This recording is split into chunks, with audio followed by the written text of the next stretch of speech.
Brenda Conway has accused her former friend with benefits, Joseph Ethier, of withholding her property and card without permission. Joseph says Miranda filed a false restraining order against him. So then your sister went to court and filed for an order, and she alleged, let me guess, in the restraining order that he put a gun to her head. Is that what you did? Correct. Get him off the property. Mm-hmm. Just a second. Ultimately, that restraining order was dismissed. Am I correct? Correct. But did you, in fact, between the time it was dismissed and the time you filed it, get him off the property? Yes, it had to move out. Just a second. Of course, because the judge said, wrote that he put a gun to your head, that he was a threat to you, so you and your sister managed to get him off the property. Right. And because for the restraining order hearing, or because the judge heard the hearing and dismissed it, it was dismissed. Correct. Oh, in a good mood. So glad. So I only have a couple of questions for you, sir, now that my job is made easier, because I know who I'm dealing with. Yes. And I know a little bit about whom I'm dealing with on this side. There are a couple of easy parts to the story now that we understand who want from you like $9,000. Yeah. You took her car? No, I did not take her car. Do you know who took her car? Yes, I do. Who did? The ex-girlfriend was also a girlfriend when you were sort of friends with benefits with her in March, or not? We split up. That's why I rented the house. And your ex-girlfriend's name is?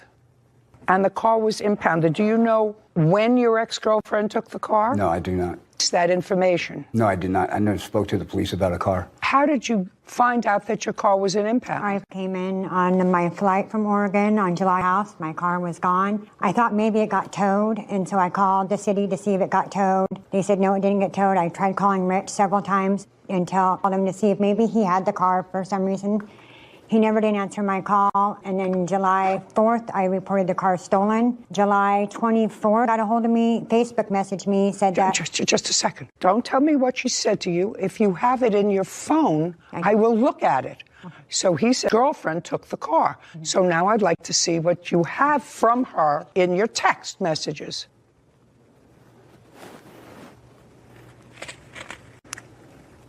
I don't have a whole bunch of time here. I'm trying then I don't know how to spell her name. Well, listen to me. It is your allegation took your car without your permission. I have a sworn statement from the person that he took the car to, saying that he brought the car there. Just a second. When the cops found proof. If you have a police report, I will read a police report.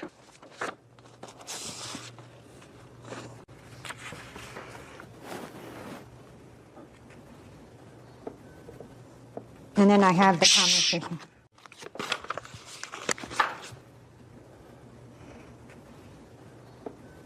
Okay. So now I have a report that you made of a stolen vehicle. Now, who took the car? Right. I didn't know who took the car. And this was the face. Maybe she deleted her account before coming here. Just a second. The only thing that I'm entertaining now is impound and what it costs you to get the car out of impound. And in order to do that, I have to determine if he took the car in retaliation or for whatever reason, or somebody else to take the car. Did you tell your girlfriend to take the car? Never. Okay. Your ex-girlfriend to take the car. So now you have exactly 30 seconds to produce why we're here today. That's one of the allegations. Okay. This is the just a second. I just want to see proof that he who took your car. Okay, so here's the Facebook messages from her. And another one, she's giving me the address. Just a second. I want to see. This is from the guard too, where the cops found the car. It's a statement from him saying that. I don't read a statement from anybody. Okay, and then there's the impound fee. Find it.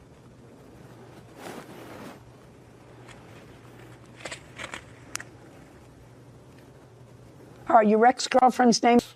Are you sure that you don't want to acknowledge to me that you had something to do with getting her car impounded? I had nothing to do with it. That you her car off the premises? Never drove. No, I did not. Did your girlfriend drive the car off the premises? Apparently she did. No, not apparently. Yes. Were you with her? That's either a yes or a no. Yes.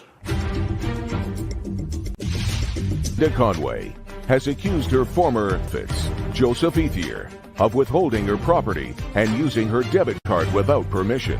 Joseph says Miranda filed a false restraining. On what date were you in communication with the now ex-girlfriend? Here and there, ever since. Here and there and everywhere. It's usually Did you just the car? No. Who's? He's a friend of mine. Tell me what he had to do with this car, sir. Apparently, the car was found on his property, apartment complex, or. Now, he's your friend. Yes, he is. Yes. You're going to pay the impound fees, $330. Okay. As well as the Don't speak. Listen. My stereo was pulled out of it. Listen. Did you take his stuff? No. Did you take anything that belongs to him? At some point, did you take it and then give it? I did. Did you take it and give it back? Yes. That's all I asked you. You took it and you gave it back. It was stuff that I gave him that I took. Who cares? Once you give something, that's a gift. Take it and give it back, and then take it and give it back. You took his things. That's not true. I didn't ask you anything. Okay. Now, what prop of hers that you were holding on to as a result of this stupid seat situation? What I did was withheld her stuff from her that she left in the house. Where is it? I left it in the house when I left. What stuff? Her clothes, everything she left in the house. Is still there? It was still there. I have a video of documentation of when I left the house. That you claim He that took the whole house. Everything in that house was mine. He took the whole house. And more than anything, I just want my videos back of my kids, and because he's passed away, and that's all that we have. I don't care if he keeps my stuff. I want the videos back. Okay. Very carefully. I'm an equal opportunity abuser. I understand. And everything in the house was mine because I was living there. So was he. Not by my choice. Listen, it's because you slept with him there. Right. My mistake for sleeping with him. Well, just a second. It was your mistake because you slept with him there. Right. I mean, he wasn't a trespasser. Never going to figure out this whole scenario. I'm really getting a zhuzh in my head as a result of this. She wants her stuff. Did you? No, I did not. That means that you still have some of it. I don't have any of it. When I left the premises, I left it in the house. When I got thrown out of the house, I had 15 minutes to get my stuff. So my stuff, I left. My friends went back to get what they could of mine, and they left everything of hers. And just a second. So is what you're telling me theirs went in? Yes. Asked your friends to go in and get stuff. My stuff. Well, they took other stuff. No, what they... Okay, while they were doing it, we were doing the duo video chat or whatever, and I was pointing out to them what to take and what not to take. And at the end, I had her video everything that was left in the house, which is on my phone, and it's all her stuff. I have pictures of the house when we came into it. It was completely emptied out. I have pictures of the house and pictures of my stuff in the room, and then when we got entry into the house and it all being emptied out. What? He took the blinds off. I mean, he of the window. left it bare. Let me explain something to you. Hard when people start out by lying to me to have any sympathy whatsoever for them. The person that started out just lying was him. No, out lying was you. No, it wasn't. Oh, yeah. You want me to read you what you wrote in your complaint? You want me to read you the first line? I have my timeline. No. Just some swore to in your complaint. I've read it to you before. Right. It bears no reasonable resemblance to the story that just came out here today. And so if what you're saying to me, and now you can sit, if what you're saying to me is the only thing that you're interested in are the tapes and pictures which are irreplaceable that were taken, he doesn't have them. Yes, so does. I can't place the value on them. I have his friend Judge, Bobby was the one who And went my picked up door my that stuff. got I have a friend, speak. his best friend, saying that he paid him to go clean out the house. I have it recorded. Just a on my second. phone. Just a second. What I'm telling you is, if what you're that you want money for the storage of the car and getting it out of impound, that And you're the going to fraud get. in my Just a account. second. That your next thing that you complain about are things that were taken out of the house. The things that you told me that you really want are memorabilia. He says he doesn't have them. He's lying. Well, he may be lying, so are you. I don't know. The final thing that I have to deal with are debit. So now I want you to show me what you claim he took out from your debit card. He made online purchases. Just a second. I have a card. Just a second. I always physically had it, but he took a picture of my debit card and then made online purchases from my debit card. All I'm asking you is to show me that he made that's online sold. purchases from your debit card. Okay. I just need proof that he June and made July. I found out about it in July. anything that you are giving to Kevin. Demonstrate that he used your debit card. Yes. Fine. Don't hampers. Take a pen. Point out where he. I already did. They're circled. Perfect. That's June, and I have July here. Items I found in the house when I gained entry, which was a tool bag that he bought from Home Depot for $389. I have that receipt here on my phone. Okay. Some combat. $9 for something. Shh. Amazon debit purchase, $54. Doesn't say for what. Amazon purchase was delivered to the house, and that was in June.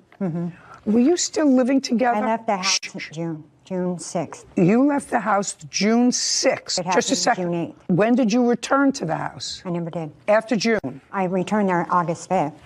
Oh. And I have a picture of it. There was a $389 tool bag bought from HomeDepot.com, shipped to the house. That was in the house when I gained entry into the house, which I took from the house. And then Defendant Joseph Ethier used her debit card without permission and threatened her with a gun. Joseph claims the restraining order against missed. Well, both of you made charges on this. No. Both of you made charges I don't on buy the debit anything card. online. However, I have to ask you this question, Miss. There's something here that has to do with muscle men. What is that? I have no idea. No idea whatsoever. their melon is impotent. That's not true, yeah. Well, then you stayed with the wrong guy for a couple of months. I never, ever charged Just- any. Okay.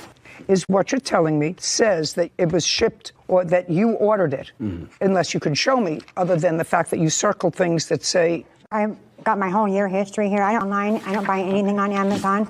And I have Home Depot Okay, recorded check. statements from them saying that everything did get shipped. I recorded my conversations with me that everything was shipped, so they reversed the credit. I have it all recorded. I don't want to listen to the bank. That's still hearsay, madam. I want to see proof that you have that he Okay, debit so card. he bought. Okay, Just so not just on that proof. bank statement, there is a Home Depot charge for $389, and he bought this tool bag with that I took from the seat from Home Depot right here. Okay, now you now have that item. That's correct. Okay, tell me about that item. That is what my witness for. The tool bags was his tool bag that she stole out of my truck. She broke into my truck and took his. Just a 2nd. Who purchased it? I don't know. It wasn't me. And it wasn't several times It happens accused to me. be the same one. Just a I have- second, just I a have second. her accusing 3 different people of using her card. Me, him, his girlfriend, and then back to me again. Well, that's part. These tools were purchased at Listen to me. Yes. The tools were purchased at Home Depot. Right. She took that were in the house. She said there must have been a lot of tool, either in the house or in the truck. It's just a tool But bag. she paid for them. No, ma'am. These were his he took. No, this was a brand new This- tool these- bag that I have okay. the receipt for. They I'd even like gave to me see it. a picture of I'd it. like to see it. Okay, so here's the receipt. She has a receipt. That would mean she would pay for it. Well, there's the receipt, and then the next picture over is the tool bag I got from the house.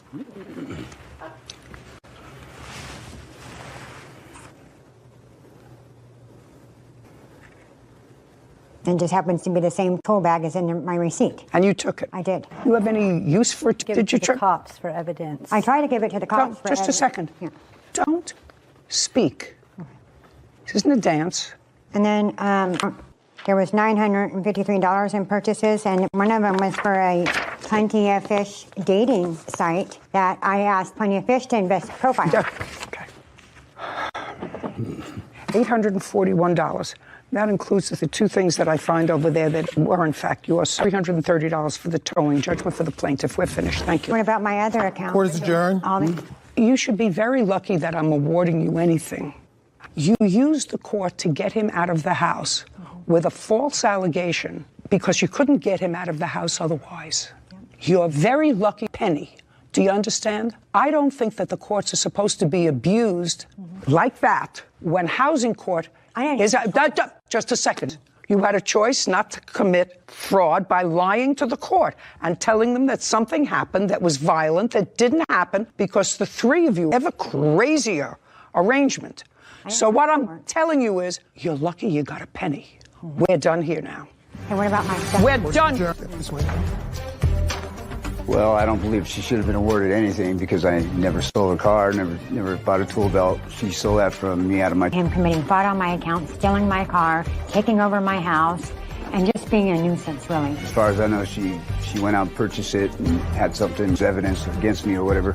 But Other than that, yeah, it's a lot better than $9,000. Of course he's going to deny that. Never had a firearm, never pointed a gun to her head. I don't know guns. I don't know what kind of gun it was. You know, it was at my head, and it was at night, and the lights weren't on. I mean, she says she left the next day. I thought, if I were me, I would have left immediately, press charges, right? I don't know anything about like 22, or I don't know anything about guns. Calling the police to try to get them to get me out of the house when, I had my rights and stuff, so they couldn't do it, so. And, I'm just glad he's gone. I'm to protect myself, and I got a bad picker. That case was exhausting. I could tell you were confused from start to finish. It was just in. They know what happened, but because it's so bizarre. They tried to tell another story. It was so confusing when I the complaint and the answer, and so inconsistent with what they were telling me. Almost every line. Almost every line. Almost every line. And, where both parties are trying to obfuscate the truth, that you actually lose interest. The primary thing and has always irritated me is when you abuse the court system to get something done, to get it done illegally, indict it. You're willing to sign a document that says, I, being duly sworn, deposes and says, he put a gun to my head, etc. Somebody looks at that, I'm going to put you out of the house. We're going to prevent you from seeing your children, when it's used as a mechanism rather than the truth. So she is. Yeah. That she got any money. That, and when they try and use that same court to their benefit, the same court that they had just... Robinson is suing his jet ski renter, Stephen Rigby, for breach of contract, property damage, and... Court come to order. Be seated, please. Good morning, Judge. Good morning, Kevin. Good morning. Case number 1152, Robinson versus Rigby. Mr. Robinson, tell me about this business that you're running. Yeah, so I started renting wave runners because I just really enjoyed wave runners around April 15th. Of what year? Of this year, 2021. What did you do before April of 2021? I have a normal day job. I work in the finance. Do that, but this was a side business for me where I was going to make extra income and also enjoy myself on the beach and take out the wave runners myself. How many did you... Off with just 2 wave runners. Did you add to the number of wave runners that you had? As soon as I sold the business, because after this incident, I just sold the business. I couldn't handle it. Have the business. No longer have the business. So you had the business from April of 2021 until... July 2021. Yeah. And when you say you sold the business, what did you sell of the business, or did you just sell the jet skis? I sold the jet skis and then... Oh, stop there. You got them in April 2021. How much did you pay for them? I paid, let me just pull up the receipt. I want to get this exactly right. Absolutely. And everything, it came out to $26,856. That's for the wave runners. And then I bought a trailer with it. That was $21,000. And then other costs like life jackets, gas cans, came out to a total of $29,500. But you paid $26,000 for the jet skis. Yeah. Let's go back to business. You sold the business a few months later. Yeah.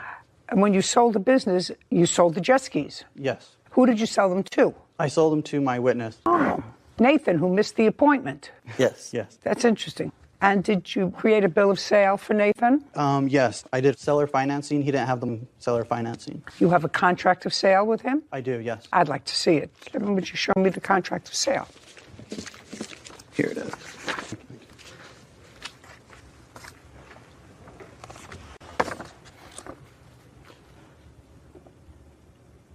You have a loan on the jet skis. I did have a loan on the jet skis. For how much? $18,100. Okay, so you were able to pay off the loan, Yes. the jet skis, and equipment to him for $30,000. No, Your Honor, in addition to that contract, I gave him another $17,000. You... I gave him $17,800 to buy more wave runners because... Oh, well, I don't care what you gave him to buy more wave runners. These were the 2 that we're talking about in this case. Yes. That you sold to him for $30,500. So that was the total loan amount, but then then you'll see I gave him extra money. No, listen to me. You didn't sell them for a discount. You sold them for $30,500. Agreed to loan him $30,500, and the loan is secured by collateral. Yes. I assume if you were smart enough to draw up this loan, believed that the collateral was sufficient to ensure that the loan was repaid. Yes, Your Honor. Of course. So, in effect, you were whole, this loan. Now, it is your claim that you rented these jet skis to Mr. Rigby for a family vacation. Yes. And you were taking My son has a houseboat down at Lake Powell, and we've been doing this for years. For about 5 or 6 years, we've been renting houseboats for our grandkids to go down there. You mean jet skis? Wave runners. Okay. According to you, he rented them and they were returned scratched. Scratched, yes, Your Honor. Okay. Do you have photographs of the I scratches? do.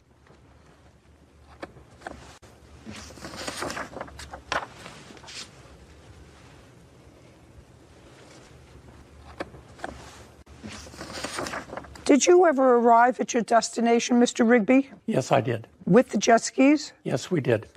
Well, when you load them onto the houseboat, you can go wakeless. So they both worked just idling. So we loaded them onto Oh, the... did you use them, is my question. No. Neither one. We used the one a little bit, Okay. Do you know how it got scratched? twice from him. We rented them once in May, and then this was the July trip. He charged my son for scratches on those. So my son told me, when you go to pick them up, take a video of the wave runners. I've got pictures of me on my phone, and I've got yours here to show all the scratches on the wave runners. Oh, I'd love to see them. Yes. This is before we even picked them up. And I got a video if you'd like to see that, Your Honor. I absolutely would. So these were photographed for. Right in the yard before we even picked them up. Now I'd like to see your video, sir.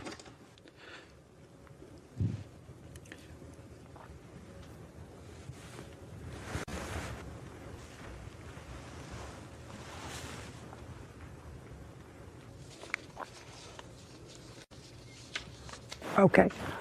I just want to know, do you park your jet skis someplace, Mr. Robinson, where skis are parked? Your Honor, I was out of town. That's an either yes or a no. Claims Stephen Rigby is responsible for missing equipment and damaging his jet skis. Stephen is countersuing for the return of his rental to... I just want to know, do you park your jet skis someplace, Mr. Robinson, where other jet skis are parked? Your Honor, I was out of town. Yes or a no? I'm looking here. There are a lot of other jet skis. In this case, yes, Your Honor. All right. So in this case, the answer is yes. You park where there are a lot of other jet skis. Well, this is July 23rd at 8:57 a.m., which is when you pick them up. Okay. And they look certainly drivable, but they certainly look used and they're scratched up. Yes, Your Honor. Okay. Now, Kevin, would you return this up before Mr. Rigby took them? Now, you have a video that Nathan just handed you. Yeah. He wants to show me what he allegedly took on the same date. Is that what you want to show me, Nathan? Or you didn't take a video of the same day? It's not the same day. Then I couldn't be less interested in it. So, Mr. Robinson, let me try to explain this to you, sir. You bought these in April. Did you buy? Brand new, Your Honor. And you rented them between April and the end of July? Yes, Your Honor. And you used them? Yes, Your Honor. How many times did you rent them? What do you think, 25 times? Yeah, maybe 20. So let's say 20, 25 times. And how many times did you personally use them? I only went out once, Your Honor. And what, go out in them? Once. Oh, just a second. Once. So you rented them 25 times. You went out once. He went out once. Well, somebody scratched them. Because what I'm telling you is his photograph I've just looked at and his video of July 23rd do not show me brand new, 3 months old, normal wear and tear by one person using them. There are scratches on them. They're scuffed. You know, I don't use them often and haven't a couple of years, but I have used jet skis, and some are carefully taken care of, and some, when they're rented, a little bit. Yours were banged around, and you sold them for what you paid for them. So I don't know what you're complaining about. So here's some more pictures when we picked them up, and you can see more scratches than I didn't. I can't differentiate, sir, between what scratches were there and what scratches were not, to use this device to figure that out. Because you have a bill from me, I assume, from a mechanic. Yes, Your Honor. Who fixed up all, and I assume, without looking at it, that the mechanic doesn't list where each scratch is located. I assume that there's a general bill for cleaning up the jet skis. I may be wrong. If I'm wrong, tell me I'm wrong. Yeah, it's a general. Then there's no way for me to differentiate between what the scratches and nicks and dents that were in the jet skis in the video that I just 23rd and your mechanic's bill. So what I'm telling you is you had no damage. You sold the equipment for what you paid for it. You rented them, according to you, 25 times between April, May, June, and July. So you don't have any damages because I assume you made money. I assume you rented them for money. Yes, Your Honor. Okay. So you have no damages, and there's where the scratches are. With the sale to Nathan, I gave him an additional $17,000 to get to that $30,000 that I sold it to him for. So that we would actually sold it to him for much less than $30,000. That's not. I may have missed it. So you gave him $17,000. Instead of making the note half, you gave him $17,000. Yes, I don't understand that. So in this, for Nathan, he needed more than just one set, and so he had to go out and buy new sets. And so I gave him an additional $17,000 when I sold it. My problem, sir. That is your convoluted business arrangement with him. But your loan agreement, the collateral for the $30,000 of the two jet skis. Any wave runners he bought after that would also be under collateral. If you look at the collateral, it's just... Oh, that's okay, but at this time, he hadn't bought any. At the time of this loan agreement, which was for $30,000, you had the collateral for this loan agreement. Are they Kawasaki? Is that what they are? Yes, sir. Jet skis. Absolutely no way for me to determine what was damaged and what was not. I saw it was clear that scratched up when he picked them up. Now, according to you, missing revenue, damaged jet skis, forget that. Loss of revenue, forget that. Missing equipment. Okay. What equipment was missing? Life jackets and a gas can, and then there's a rod that carries the... They took that rod as well. Well, I don't know who took it. Yeah. They would have no use for that. Yes, Your Honor. Do you know what I mean, Mr. Robinson? They would have no use. And how many life jackets did you provide? 6. Mr. Rigby, were there life jackets? No life jackets, Your Honor. You had your life jackets. Was your wife with you? Not when I picked them up, no. Okay. But she's my fiancée, Your Honor. Nice, good for you. Mr. Robinson. Yes, Your Honor. You told me earlier, I believe, Whitney, I believe Mr. Robinson said earlier that he had his business right after this incident. Is that correct? Had it in April, sold it in July. He said after I bought them, I sold the business. I could in April of 2021. That's when he bought it? Yeah, until July 2021. And his rental was the 23rd, and you had 2 jet skis at that time. Yes, Your Honor. And then you entered into this agreement on the 27th with Nathan, in which you secured as collateral the life jackets. I bought. Just a second. You want me to believe, and well, I'll believe if you show me a bill that between the 24th and the 27th, new life jackets. Yes, Your Honor. I did. John Robinson is accusing Devin Rigby of renting 2 of his jet skis and damaging them. Stephen claims they were already damaged, and 1 jet ski didn't even work. So me to believe, and well, I'll believe if you show me a bill that between the 24th and the 27th, you bought jackets. Yes, Your Honor. In addition, I did want to say he actually ended up taking the wave runners without anyone being there. Like you said, he missed. He told him he's going to be there at 10 o'clock, but he showed up really early and took the wave runners without signing an agreement, without calling me. And that's why we had to report it to the police, because he took the wave runners without signing the rental agreement or paying full for them. So in this here. No text. I want to see a bill from a sporting goods store for life jackets between the 23rd or the 24th of July, 27th of July. So Nathan bought him, and then I Venmo'd him. Do you have that on your phone? So I Venmo'd it.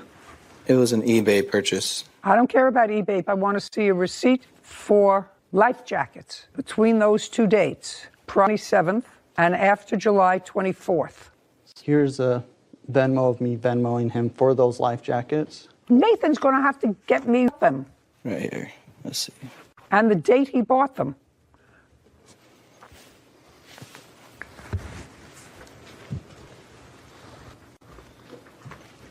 You bought one XO Blue Universal adult size life jackets. Is that right? It was a pack of 4 or 5. For $59. I don't remember. Yeah. I don't remember. Okay. You didn't take any life jackets? No life jackets. Sure. Okie dokie. Got a counterclaim. How much of a deposit did you give to the plaintiff? $900. On what, the wave runners? On the 23rd. I see that you dropped them off someplace. We dropped them off back at the marina at Antelope. He told her to use the wave runners, so we had to haul them all the way back to the marina, and that was on the 25th. And tell me what happened with the pick range. Nathan over here, who I'm not interested in their business arrangements. It all sounds a little sketchy to me. He was out of town. Nathan would change with you, give you the paperwork. You were supposed to pay the balance on the 23rd, correct? Correct. And what time were you supposed to meet him? I got a text message, John Joseph, about a week before. I've been up to his house. I went up and inspected the wave runners. I seen what they looked like, and they were brand new. I was really, a week before we were to pick them up, before July 4th, it was on July 17th. He sends me a text saying, I'm out of town. You're going to have to pick them up. He gave me a name. He gave me an address. I've got the text that he sent me. I'm going to look at it. You want to look at it? Yeah.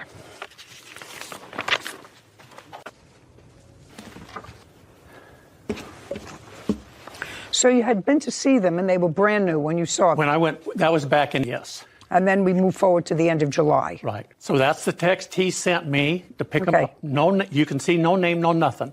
I tried. Well, first I said thanks. The next day I called him because I wanted to talk to him. What am I supposed to do? Who am I supposed to talk to? Well, what he does on his phone, and then it says my voicemail's full. You can't leave any messages on his phone. So what I did is I called rental. I don't remember who I talked to. I'm picking up. You can't tell me what they said to you. No, I told them I was picking up some wave runners that was John Joseph Robinson's. Are you going to, he said. But you can't tell me what he said. Oh, okay. You went there. I went. Did you ever make an appointment with Nathan over here? Never. When I talked to him down there. Stand up, Nathan. Tell me when you had, Nathan, a conversation with the defendant. Listen to me, then you're going to show me on your phone the conversation with him, okay? On what date? Take out your phone. Your Honor. Just a second. Take out your phone. Now tell me on what date you were with Mr. Rigby. Your Honor, it wasn't on my phone that the conversation happened. It was on whose phone? When he called rental the day before to ask how, I happened to be there at the time, and the guy there. You can't tell me what he said. Gave me the phone. He gave me the phone, and I told him, meet me at 11. Just a second. So you told him to meet you at 11. Yes. Is that right? Let me tell you what your partner over here swore to in his complaint. Let me tell you what he swore to. Since I was out of town, I left the jet and trailer at a third party's house, which was not so. You left it at a launching yard. Nathan, my witness, was to meet Stephen at 10 a.m. That you want to see your signature? You got to get your story straight. Do you understand? You got to get your story straight. The first thing that you have to witness is get your story straight. You owe him his $900 back. Is that what you paid him? That's what I paid him. That's what you're getting back.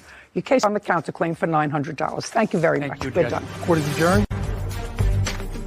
I thought he was a good guy, but obviously not. I think it's spot on. Called the police because he never signed the rental agreement. Am I supposed to sign something? Am I supposed to pay you guys? He says no. They abandoned him in a parking lot. Judy.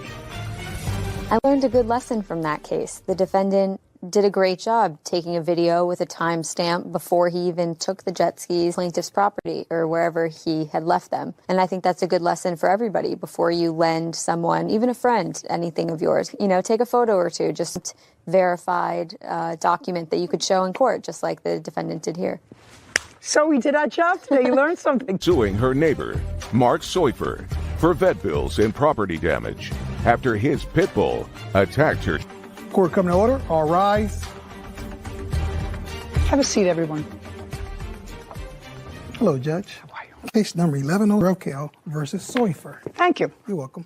Mr. Rokel, how long have you lived across the street from each other? We don't live across the street from one another. Same side? Yes. How long have you been living in your home? 31 years. And Mr. Soifer, how long have you been living in your house? I closed on it. Mr. Rokel, are you immediately adjacent to the defendant, or are you separated by a house? We're separated by... Do you happen to have a photograph? Yes, I actually do. Of the house?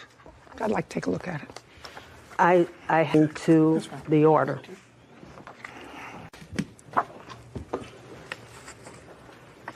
Oh, so there's a good deal of distance between. Yes, ma'am. Mine is the very last one. This is your house? Yes, ma'am. Mr. Soifer, this is what her complaint is, and this is what Ms. Threlkel says, that a dog that belongs to you got out of your house, which is 6 houses, and somehow got into her house through a doggy door. What kind of dog do you have? A pit bull mix. How much does it weigh? 30 pounds. And what kind of dogs do you have? I have a Chihuahua and 2 miniature schnauzers. So relatively small dogs. Yes, ma'am. And this involved in that incident that day. Somehow, your dog got loose from your control for whatever reason, got into the defendant's house, inside her house. And inside her house, your dog attacked one of her dogs, serious injury to that dog, and making a mess in the house in the process because there was blood all over the place. Mess. In order to try to get your dog back while this was going on, your daughter, from your house, because according to you, from unloading paintings that you had just bought for the house, your door was open. That's how the dog got out. You say the dog was chased or out in the street. I don't care. Her dogs didn't come into your house. From your house, your daughter ran after your dog into the house by crawling through the doggy door. So far, correct? Yes, ma'am. You can stand up. Crawled in through the doggy door, couldn't get all the way through, but was able to reach up and open the door from the latch, which allowed the door to open. Is that what happened? Yes, ma'am. And when you got inside Miss Threlkel's house, what? I didn't actually go inside the house. Where did you see your dog? As soon as I opened the door, she ran out towards the other dog. Her other dog was in. Yes. Did you see the dog that had been injured inside the house? Yes. What kind of dog was it? I'm pretty sure Chihuahua. Yes, ma'am. How did your dog get out of Miss Threlkel's house? Through the door. After you opened it? Yes, ma'am. So you opened the door. Did you go back out through the doggy door? Yes. And then you walked into the house? No, I did not go inside the house. You opened the door, ran out? Yes, ma'am. And you saw in the house the Chihuahua with blood? Yes, ma'am. Into you, you saw your dog go after the other dog? Yes, ma'am. What kind of dog was the other dog? I have no idea. A small dog or a big dog? Small dog. So that was probably one of the miniature schnauzers. Yes, ma'am. Did you did to the miniature schnauzer? No, ma'am. Where was your father? He was at the gate, but he was not able to get inside the gate. Mm-hmm. How did you get inside? I went through the gate because it was wide open. Okay, so you went in through the gate. And did you see why you get into the gate? Karen wouldn't let him in the backyard with my sister. Oh, so he was with your sister? Yes, ma'am. So he came running after your dog's house and she wouldn't let him in the yard? Yes, ma'am. Okay. Was the schnauzer injured? Yes, but I didn't realize he... Did the schnauzer go just the Chihuahua? Just the Chihuahua. And it's the Chihuahua's vet bills and whatever damage was done inside your house, Mr. Soifer to pay for. And the doggy door when they went. And if the doggy door was damaged, that would have been as a result of to go through the doggy door. Mm-hmm. And my pain and suffering. The only one that's pained and suffering right now is me. Claims her neighbor, Mark Soifer, owes for vet bills and property damage. after his pit bull attacked her chihuahua. Markey for negligence. Mr. Soifer, you have no defense. Do you understand? You have no defense to the fact that your dog was ill, entered her home, injured her dog, your daughter, in an attempt to get back the dog, damaged her doggy door by trespassing her house.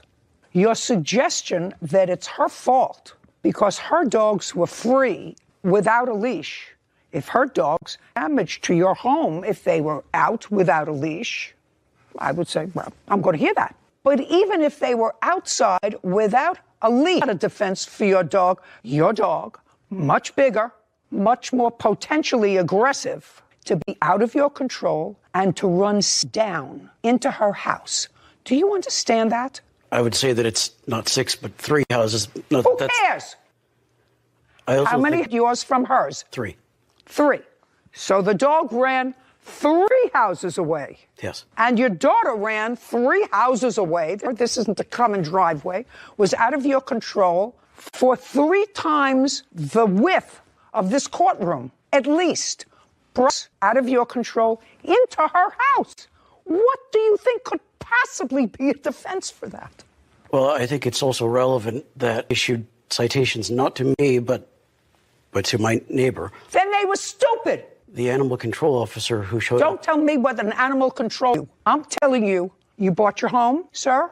Yes. So you have homeowners insurance. Yes. In what state do you live?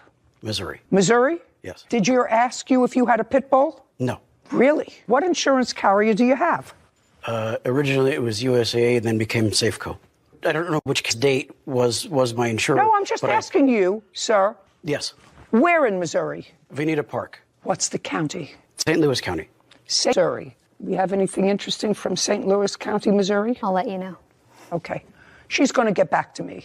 So what you're telling me is in insurance carriers on homeowners insurance, don't ask you if you have a dog, what kind. That's what you're telling me. Well, I've now had 2 different for that property, and neither asked me that question. And I don't recall them asking for the home that I sold moving into that one, which was also in the same county. I have a couple of homeowners insurance policies in several states. Every single one asked me if I had a dog, and if maybe they don't in Missouri. That's a possibility. You have heard of that, have you not? Yes. Sure. Because some insurance carriers say, well, if you have this kind of a dog, that's on our dangerous dog list, right? Yes, there's a municipal stigma typically.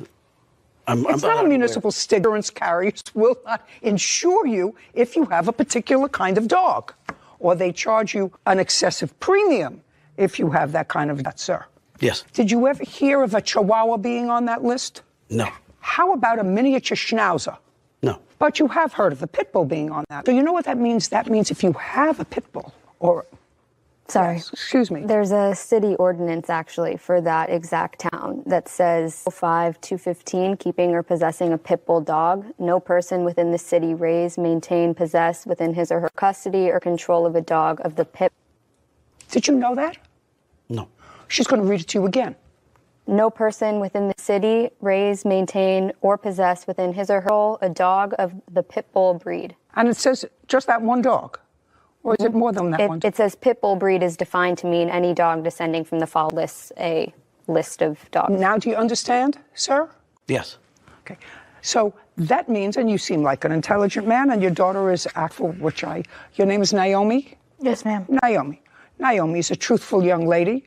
But what that means is an owner of the pit bull, against the law, according to your city ordinance. But more than that, if you have a dog that you know has been identified as potentially dangerous, you can't let that dog get out. And there is certainly zero defense for your dog getting out and going into her house and her dog. There's no excuse for that. And now that you know and that you're on notice that what you're doing is against the law, so that means that responded to your house. And the animal control officer who responded to your house, they didn't know what the ordinance said. You're not making that up, are you? Do you understand, sir? Yes. But giving her a citation, to me, means zero. How much were your vet bills? $1,069.49. And what was the damage to the interior of the house? The interior of the house is just my cleaning it up. No. And what did it cost to fix the doggy door? $715.43. $715.57. That's $2,074. Did you ask the defendant for payment? Yes. Person or by phone, or did you send him a letter or a text, a note? I actually put a copy of the bill in, and then on July the 3rd, I tried to talk to Mark, and he told me at that time that the police animal control told him not to speak to me, and if I come back to his house, for him to call them, and I will be arrested. And filed my suit. Smart. Do you understand where I'm coming from? Yes. So they suggested that. Don't tell me what they suggested to you. I just took the facts directly as they were relayed from your daughter, sir. I don't know what you told the police, and I don't know what you told animal control. Othraukeld claims her neighbor, Mark Seufer, owes for vet bills and property damage. After his pit bull attacked her, Mark is countersuing for negligence. Now, you have more than ludicrous counterclaim for harassment and for her negligence, be outside unsupervised. Judging for the plaintiff in the amount of $2,074. Good girl. God honest. Always. We're done. I would think twice about keeping that dog, sir. It's against the law. Court is adjourned. Well, it did become kind of a traumatic experience. When Mark stated that I received a citation, I didn't. Work that amicably by avoiding each other. Actually, I just wanted Mark to know I forgive him. They saw the violence up close, I didn't. And that we're going to be neighbors. Do you know what was most disturbing to me? Actually, you earned your money on that case. Is that if what he says is accurate, that both the police came and animal control, and that you read was clear, and that to have done nothing in that scenario is actually outrageous. Case number 1066, Godard versus all parties. Please step forward. Michael Godard is suing fellow biker Elrad Tikachenko for money and property take club. Mr. Goddard. Yes, ma'am. You ride motorcycles? Yes, ma'am. 2 wheels or 3? 2. I ask you that question because I bought a trike for a big birthday. He thought I was actually trying to kill him. So did all of our friends think that I was trying to kill him. He's allowed to ride it within the development, allowed to take it outside in 2-lane traffic. Every once in a while, the family catches him coming around the garage. He's looking to go to the bank. I find those things a little frightening. How long have you been riding a motorcycle, Mr. Goddard? Approximately years. Pronounce your last name for me. Tkachenko. Tkachenko. Tkachenko. Let's do Mr. T. That will make it easy. That's how I was called in school, Your Honor. You have a little group. Yes, ma'am. How many people are in this little biking group? Currently, there are 5. And Mr. Stent, inductee in the group, he was made the treasurer of the group. Your complaint alleges that as the treasurer of this group, he misappropriates from the treasury. Yes, ma'am. How much? $120.77. And you're suing him for $606. That has to do with some patches that he has. Yes, ma'am. Allegedly. Club patches. Yes, ma'am. How did he come into custody of these club? As part of the treasurer's function, he's also responsible for the unassigned patches, which he would either people that were going to be inducted in. Well, there are only 5 people there now. How many patches did he have? 3 main patches and other little ones. It's 3 sets. Each set contains 6 patches. You have those patches? I do, Your Honor. Great. Would you give them to me? I want to see what he's looking at. And was he voted out? He was voted in the club, and then you voted him out of the club? These are all. Yes, ma'am. Okay. We'll take them all. It's just all we'll take little patches. Perfect. Yep. Thank you. And you're not the club treasurer anymore, is that right? From what I understand, no. Okay, so give him the patches, but it has the patches. So now we're talking about $120.77. You had a credit card that belonged to the company? That belonged to the club? I did. according to your answer at least, you didn't have your own credit card once. You ran into an emergency and you used the card for some personal expenses. What expenses did you use them for? It was like some purchases at local stores. I honestly just ran out of cash that day. Okay. He says you used it to the extent of $120.77. I thought it was somewhere around $100. Did you return it? I returned, if not more of it, because... Oh, show me. I did. I just deposited into the account. Deposits made into the account No, by the defendant? No, ma'am. Then you can show me, Mr. T, proof if you have it, that you deposited. Paid it all back, yeah, and that's why this entire episode was kind of... You acknowledge that you used their card for about the same amount as the plaintiff says withdrawn, which was $120.77, which he has proof of, I'm certain. Kevin, would you get that and show that to Sarah to verify the amounts that I assume add up to $120.77? It looks about right, but I could do the math for little charges, like 15 or some odd charges. You've added it up, sir? Yes, ma'am. 120.77? Yes, ma'am. 121.77. Okay. And there's no proof of repayment. So you have your patches? Yes, ma'am. 120.77, or what else do you? His ledgers, account books. Okay. Are all those there? It's all here, ma'am. No, sir. Yes, ma'am. Now you have them back. Yes, ma'am. Okay. Is our work here done? Yes. Very good. Judgment for the plaintiff, 120.77. Everything else is very much. Court is adjourned. It was something that I did use. I'm pleased with the decision. I'm glad that the judge could see the truth that I did. Engages in any other club, he'll do the right thing. Obviously, I don't have proof of it, so it goes against me. You cannot get from other clubs and the general community if you show any dishonesty. I don't expect to be part of that club in any way, shape, or form. Just in case anybody thinks that I am not a truth teller, that was for Poppy's 80th birthday, I believe. And I also also believed you were trying to kill him by getting him a trike for his 80th birthday. Well, trying to keep the old man out. Simpson is suing dog owner Elizabeth Brewer for vet bills and the cost of a dog. Guys. Have a seat, please. Hello, Judge. Case number 1108, Simpson versus Brewer. Thank you. You're welcome. You want a whole bunch of money back from the defendant who sold you a dog. Yes. Stories are really pretty interesting for me. Cases go. You met her in an office. Veterinarian office. You already had a dog. What kind of dog do you have? Border Collie, Australian Shepherd mix, 3 years old. And you and the defendant started to chat, and you discovered one way or another that she had a litter of puppies. Yes, Your Honor. According to you, that it might be nice to have a companion for your Border Collie. Yes, ma'am. The defendant has a particular breed of dog. What breed is that? A miniature Australian Shepherd. And you have both parents or just the mother? Both parents. And they're registered dogs? No, I didn't register them. I'm talking about the litter that you have. I'm talking about your dogs. Are they AKC registered? No, ma'am. Are they purebred dogs? No. Okay. Let me see what they look like. I'm having trouble with this new phone. I apologize. Yeah, that's why I keep my old phone. Yeah, I was under the assumption that I bought a miniature Australian Shepherd half blue heeler, but she told me that it was. And it looks like... I don't know. You paid $200 for a dog, right? Yes, Your Honor. Oh, that dog is a beautiful dog.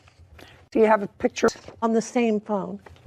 I have it with the mother. Do I go like this? Yeah.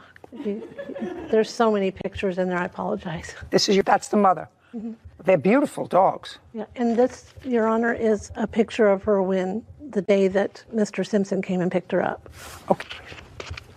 Dogs are just beautiful looking dogs.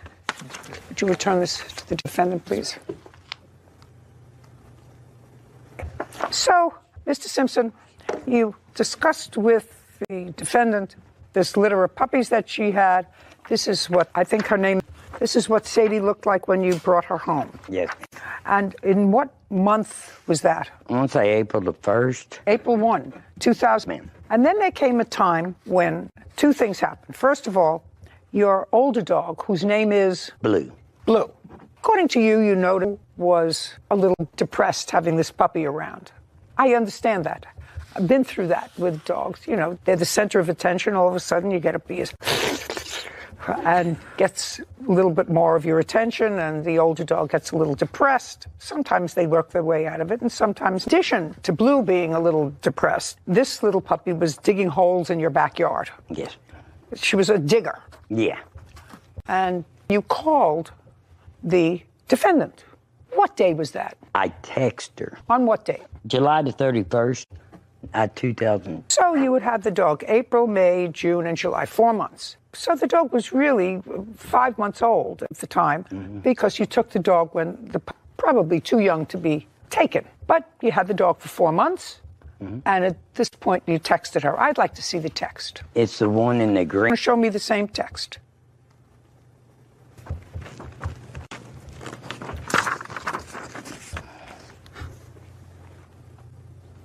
Okay, 4 months later, you wrote to her, I'm not sure yet, but I think I'm going to get rid of Sadie. I potty trained her yard, but I can't stop her from digging holes in my yard. I'll let you know. The defendant responded, okay, thanks for letting us know. We will be happy to take her. Lost one the other day. Having Sadie back right now would be wonderful. The other pup, Speck, I assume from the same litter, is still mourning. Half he was his only playmate. Sadie could be a new playmate for him. Just let us know when to come and get her. And that was at 9:42 in the morning. The same day, 31st, she again wrote you and she said, we are getting off work and headed your way to pick up Sadie. Is that okay? That was July 31st. House. Which I never said. Just a second. She came to your house. Yes. Who did she come with? Tony. Okay. And they came in. And tell me what you said to her, sir. What? Look at me. Yes. Tell me what you said to her. I said that. Be careful what you're saying to me. Yes. Yes. Because I've been doing this a long time. Some things make sense, some things... Dog owner Elizabeth Brewer owes for the cost of a dog. Elizabeth is countersuing for lost wages and harassment. Okay, she came to your house with a friend. Did she knock? Yes. Did you open the door? Yes. And she was there, and you said to her... I said, come on in, and she... Come on in. And she came in. Did you know why she... I think you knew why she was there. I think I knew why she was Yes. there. She was there to pick up Sadie. Yes. And... Just a second. She was there to pick up Sadie. And then what happened next? Well, I tried to find... No, don't look down. Well... Look here. What happened next? She came in, said hi, come on in next. I said, let me get her vaccinations. And the way she came in, she was hurrying so Just fast. a second. Don't tell me hurrying. You said, let me... Because you had taken her to the vet to be vaccinated. Yes. Good owner. And she said, okay. Did you say okay? Not to worry about them, that she would get them later. About them, the vaccination, she would get them later. Tony's back was hurting in the car, and she needed to get him home. Okay, so... And I was... Just a second. Yeah. Not an I was. She took Sadie. Yes, ma'am. Yes, ma'am. You didn't say, you can't take her. I'm going to call the police. Said, I'm going to get her record of vaccination, so you'll have everything. You'll have both the dog and the vaccinations. That was going to be it. Yes, ma'am. Then, too, a couple of days later, hey, I'm sorry, but I may be asking for Sadie back. I'll let you know Friday. I'll pay you for her food. Now, careful what you say to me, Mr. Simpson. Yes. What happened between July 31st and August 2nd? Well, there's no money came back. Just a second. That has nothing to do with what you said to her on August 2nd. You didn't say anything. Listen to me. Don't look down there. Remember. Is it? Were you offered any more money for Sadie? Yes, ma'am. No. I'm sorry. No. Were you? I thought you meant her. You offered money from anybody else for Sadie. Did you look online to see? No, ma'am. Okay. So what made you change what you said? Hey, I'm sorry, because... but I may be asking for Sadie back. I'll let you know Friday. What day was August 2nd? What day of the week? 21. Yeah, August 2nd was a Sunday. Oh. Or Monday, excuse me. Sorry. Monday. I'll let you know Friday. So a whole week later. What did you think was going to happen in a week? No. Nah. Okay. Then on August 3rd, this is on me, but I assume still going to give me my $200 back. You read my text, I say I was thinking of getting rid of her, but you caught me off guard, and I really didn't that day. So, Miss Brewer, I'm reading your text to him, where you said you were going to pay him because he's been annoying you. $100 get paid, and $100 the following week equals $200. Now stop texting, calling, and harassing us over this issue. It's already settled according to what we entered into. Have a nice day. That's what you said to him. Yes, so you agreed to pay him back the $200 that he Yes, paid I for the did, dog. yeah. The only thing is, like you said, I did that because he was bothering me and causing me time off of work because I depend on this phone. Any interruptions cause me to miss good service. Did you say to her, just pay me the money or give her back? Mm-hmm. Yes. Yes. Yes, Your Okay, Honor. that was on August 6th. Yes. It boils down to this. You agreed to refund. Now you stole her, right? Right. Yes. So you were perfectly happy to get your money back. Yes, Your Honor. May I make one statement? I agreed to just turn the other way. Maybe it was best for Sadie for her to go back to her, for her to take it and not give me. I mean, I have vet bills for her. I don't care about your vet bills. That I wasn't trying to claim. No. Yes, ma'am. But and take her. I agreed to look the other way. Mr. Simpson, you let her into your house fully understanding why she was there. You even said to her, hold on before you take her paper so you know what shot she's taking. This wasn't a mad dash. She was doing a mad dash because she said, I want to get back into the car. You actually were very, let me give you all of her paperwork, just a minute. And she said no, but you were giving her the dog. And then there were all kinds of excuses that we hear. Well, you know, you let the dog kill. The other one was hit by a car. You must not be responsible. I'm thinking about what's best for the dog. But bottom line was, by the 6th of August, you said either my money back. Your Honor, we made a pact when I got her, if it was too much for me, that I would contact her first before I got rid of her. Oh. That's what my thinking about was, and then her Okay. showing up on the day that she worked. Very good. She was That's able to. $200. You write him a letter in which you say, I'm not ignoring your texts, Gary, and you know this. You know we work long hours and cannot answer while we're on duty. You also assured us that it's for you, or if it didn't work out, you would give her back to us and we would refund your $200. And as agreed, when you called saying you wanted us to get her, we can get her. As soon as you found another person would pay you more for her, suddenly you wanted her back to sell her and make money. How disgraceful of you. How did you know that? On the text message in there that I highlighted, Gary had told me on either the 2nd or 3rd that the back was that he found a girl that would offer him more money. Well, you did say to her, I have a girl offer me more. Just to let her know I could have for it. I was trying to pressure her in to give me my money. Just a second. Did you tell her that there was a girl who was willing to pay you more money than the two? Yeah. Okay. Yes, ma'am. That's all. Yes, Your Honor. That's what I asked, because that's what I thought from reading these papers. Yes, Your Honor. You agreed to give him his $200 back. Bottom line. And that's what you're going to get. Not $3,600. You're going to get your $200 back. She has a counterclaim for lost wages and harassment. Simpson claims dog owner Elizabeth Brewer owes for vet bills and the cost of a dog.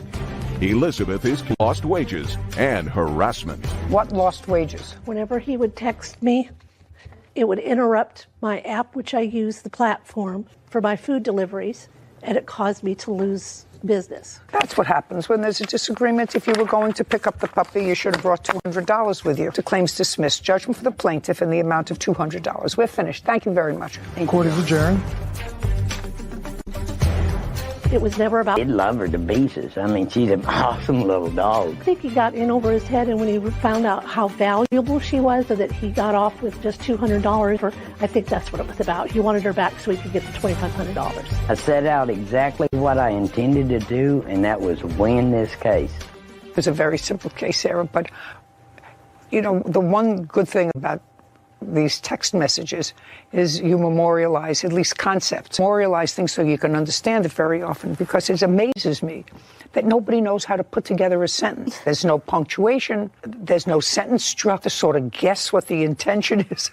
I really have to get into this century, because when I try to read these texts that this man, to try to put myself in his mind to think what he was saying, because it was on paper irreconcilable with what he was talking about. Good lesson, too, because people, even in casual text conversations, you never know when that's going to turn into a piece of evidence. Yeah, and it's a good thing anyway. It keeps fixed and straight and on a path. I'm glad I have you sitting next to me. Case number 1105. Cause versus all parties, please step forward. Fernando Cause is suing his brother, Louis Cause, for the balance of a motorcycle loan. Mr. Yes. And it is your claim that he owes you the balance of a loan that you made him. Correct. What was the loan for? It was for a motorcycle purchased. Explain it to me. I work on motorcycles, so he asked me if I could see a bike that's the same one that I have, and if it was decent to purchase. You went and looked at the bike, and? Yeah. So I looked at it. Bike was great, good condition. I took cash, $3,200. I bought the bike. As we were there, me and the guy that I bought the bike from, he called me through Messenger to look at it, and he liked the bike. He said, yeah, get it for me, and I'll pay you back when I return from work, because he was out of... I right away gave him the pink slip, showed him the motorcycle. And you have the motorcycle? Yes. Okay. Waited for a couple weeks, and I finally asked him about what he was paid cash for him. During that time, our friend needed some money, so he lent him some money. My friend gave him a motorcycle for it until he paid him back.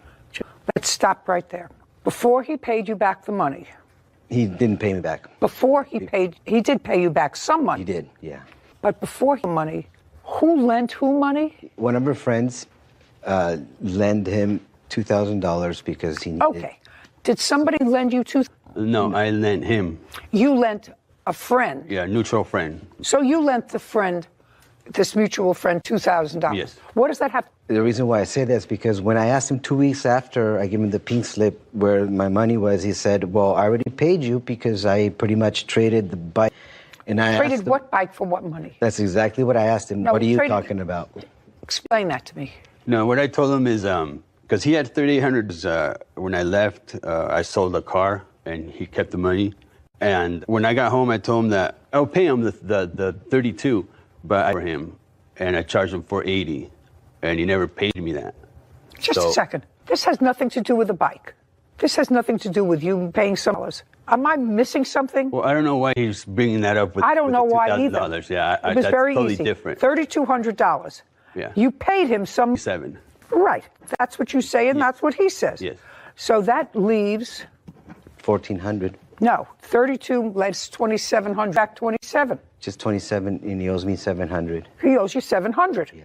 Right. Yeah. And what your defense to this case is that you did a... Yes. And when you did the brake job for him, did you tell him what you were going to charge him? Yeah, I told him. No. When did you give him the 2,700?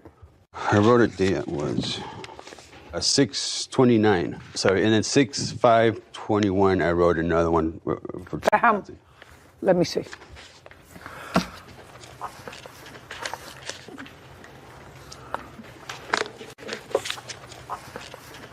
June 5th is $2,000 for the car, $2,700 is the bike. One says car, one says bike. Yeah, I don't know why I put car, but that was for the bike, both of them. The checks I gave him towards the bike. Okay, it's $500, not $700. Mr. Kaz, say here that it was 32, and he asked if he could borrow $200 to fix something on his car, which I also lent him. That's in your complaint, right? Yeah. Well, when did you do that? That was a couple weeks before I bought the motorcycle. It was 34. I have the email, the text here that he sent me about that. Can I see that, please? It's also from the... Knew that it was a $700. From the guy the day that I purchased the bike.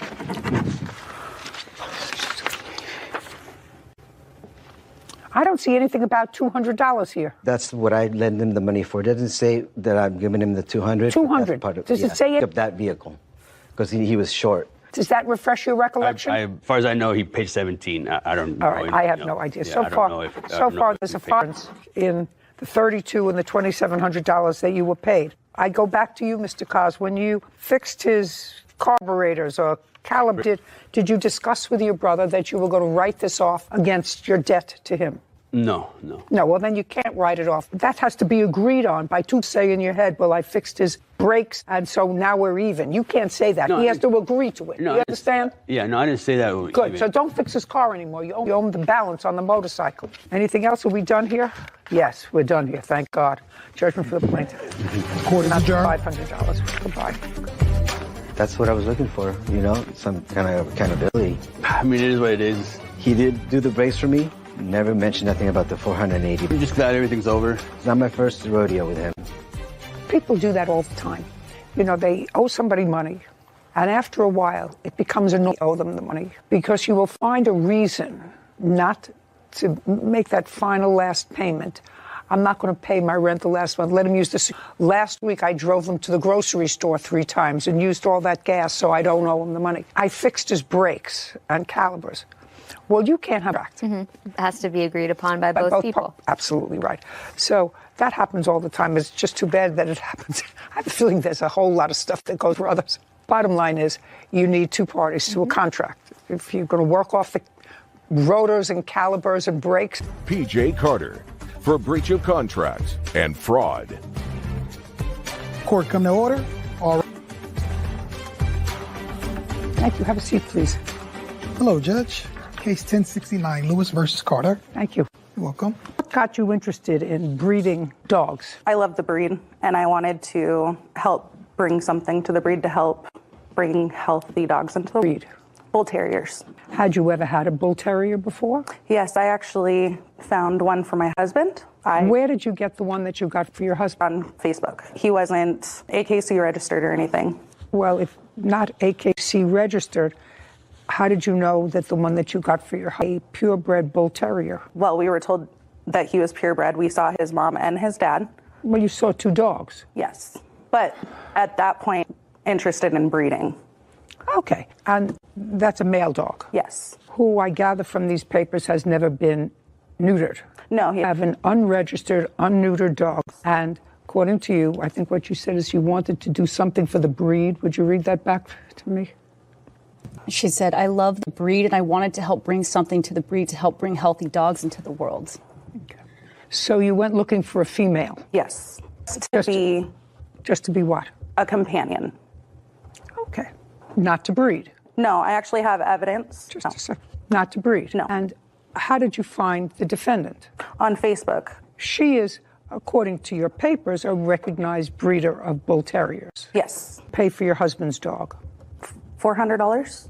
Now, you found the defendant, who was an experienced breeder of Bull Terriers on Facebook, who ultimately purchased a female puppy from her, whose name is, I think, Adora. Yes. On what date did you purchase the dog from her? On 19th of 2020. Did you pay her the $2,000? Yes. Did she pay you the $2,000 ultimately? Yes. And your companion, but this companion dog did in fact have a litter. Yes. So, sorry. I'm getting there. This litter, that wasn't an accident because you didn't breed this companion dog with your husband's dog. No, ma'am. Because you're papered. Yes, and I would never do that. Sometimes you don't have a choice. So you purposefully bred the dog to have a litter. On what date? We did artificial insemination, and again on January 6th of 2020, or 2021. And who owned the male dog? Miss Carter's male dog. Is that correct? Yeah. And that litter produced how many puppies?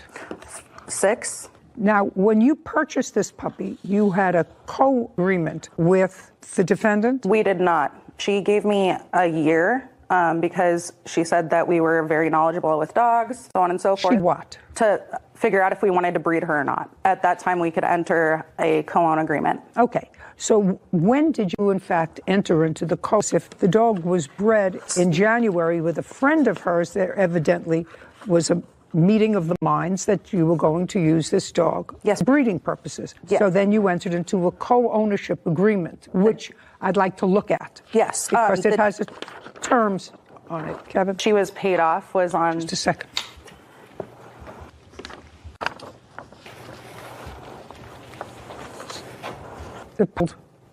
You purchased on what date? That's what I was trying to say. We got her on July 19th, and when she entered into the co-own agreement, was on July 9th of 2021. We went into it as a pet agreement, and then when she paid the dog off, I said, okay, now do you want to go into the co-own, or do you guys want to keep her as a pet? So then we both agreed to do a co-own, which is this contract, and then I registered her. When you registered her, did you pay the plaintiff any money? No, I paid for the registration.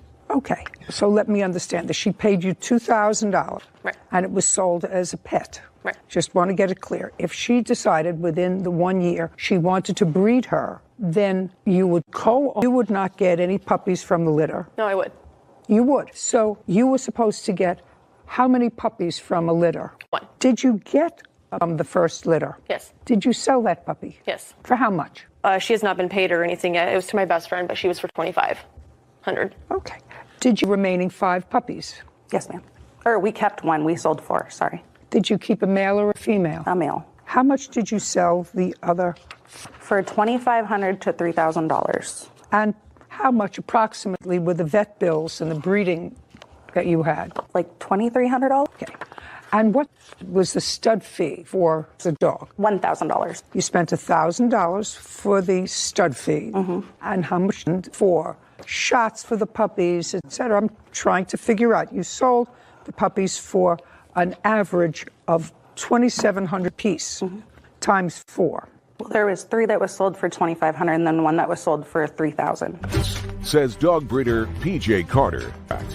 P.J. is countersuing, claiming Taylor breached the breeding contract and wants her to return a bull terrier. Okay, so $500. And minus $1,000 that you paid for the stud fee. Yes. Is $9,500. What your vet bills were. Okay, I think it was about... Don't give me anything other than bills. I don't want to see anything other than bills. Okay. Just make sure I'm sending you the right thing. Sarah, do me a favor. Add those up for Dora and her puppies. Okay? Okay. So far you've covered the cost of the dog and made several $1,000s. Sarah's going to tell me exactly how much. Complaint. Your complaint is that the defendant must have forged your name to AKC papers, taken you off as the co-owner of the dog, making herself sole owner of the dog, which disallowed from registering the dog or further breeding the dog. And showing. And or showing the dog. Yes. You've never shown her before. No, the only I didn't was because of COVID. You've never shown her before. No. You have a counterclaim. And your counterclaim is for breach of this contract and for the value of the dog, which actually you've already been paid for, $2,000, and or the door back, which you're not going to get because the dog is part. Your Honor, that was the other thing too. I wanted to request that I get ownership of Adora. My only question is, did you in fact sign her name to a document that allowed you to advise the AKC, but you're owner of the dog? No. Well, are you now the sole owner of the dog? Only with the AKC. That was a confusion. She was thinking I would steal the dog from her, and I said all ownership of the breeding rights of the AKC, that's it. Okay. Now, you took ownership of that while you had co-ownership with her, and you did that by just in your own name? Right, and she could have done the same thing to me. But she didn't, because that's a breach of contract. But the contract already had been broken. That's why I put... Just a second. You have to tell me what you think gives you the right to change the contract that you had. Well, there was, because you are now the sole breeding right owner of the dog, and prior to that, both of you were. Right. Okay. So there is a difference. Could have done it to you, you did it to her. So you have to tell me what you consider a valid reason and one that did not breach the contract entered into. Right. Okay. I tried to teach her how to register the puppies, and she refused my help. So when she registered the puppies on May 1st, she registered one of the females. That was actually a typo. I don't want you to interrupt again. Okay. She registered one of the puppies with full breeding rights. Correct. That was in violation of what clause of this agreement? Just tell me. On the back, under breeding agreement number 3. Okay. All puppies with limited papers, unless agreed upon by everyone, must be stated in the contract between future breeding partner. Okay, puppies must be sold with limited papers. I understand what that means. You know, that means that they're being sold as pets. The And people don't have breeding rights to them. correct. Right. So she sold it with full breeding rights. Okay. She one of the- registered it with full breeding rights. Just a second. She registered it herself? Correct. Breeding rights to her? No, to the person that bought the dog. Kevin, may I see what she's talking about? And I have that total. Your Honor. I have that total, $1,553.35. Great, thank you. Your Honor, I have evidence. Just a second. Okay. Interrupt me again. Sorry. Subtract that figure from $9,500, please. It's the top one to your left, Judge. Shh. Okay, this says the dog was registered online with AKC on May 1st of the dog with full registration, and on July 9th, it was corrected to limited registration By type. myself. By you. I corrected it. No, ma'am. Are you? Sorry. If you do it again, I'm just going to dismiss your case, and then we're going to be gone. Did you, in fact, allow on May female puppy to be registered with full breeding rights to the person that you sold the female puppy to? I did not. That's either a yes. Yes. That's either a yes or a no. Well, you just told me both things. On May 1st, when one of the puppies was sold, that puppy, and allow it to be registered with full breeding rights, full registration. Did you allow that to happen? That's No. either a yes. You have some proof of that. Yes. I'd like to see it. I have that number for you. What is it? $7,946. And Okay, thank you.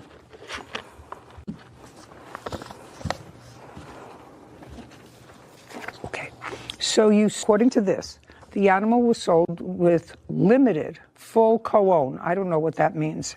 And it says that said dog must be altered, and a copy of the alter certificate must be sent to the seller. I don't know what that is that you're looking at. Well, this looks like Is that the contract between her? This is a contract between her and the person to whom she sold the puppy. Okay?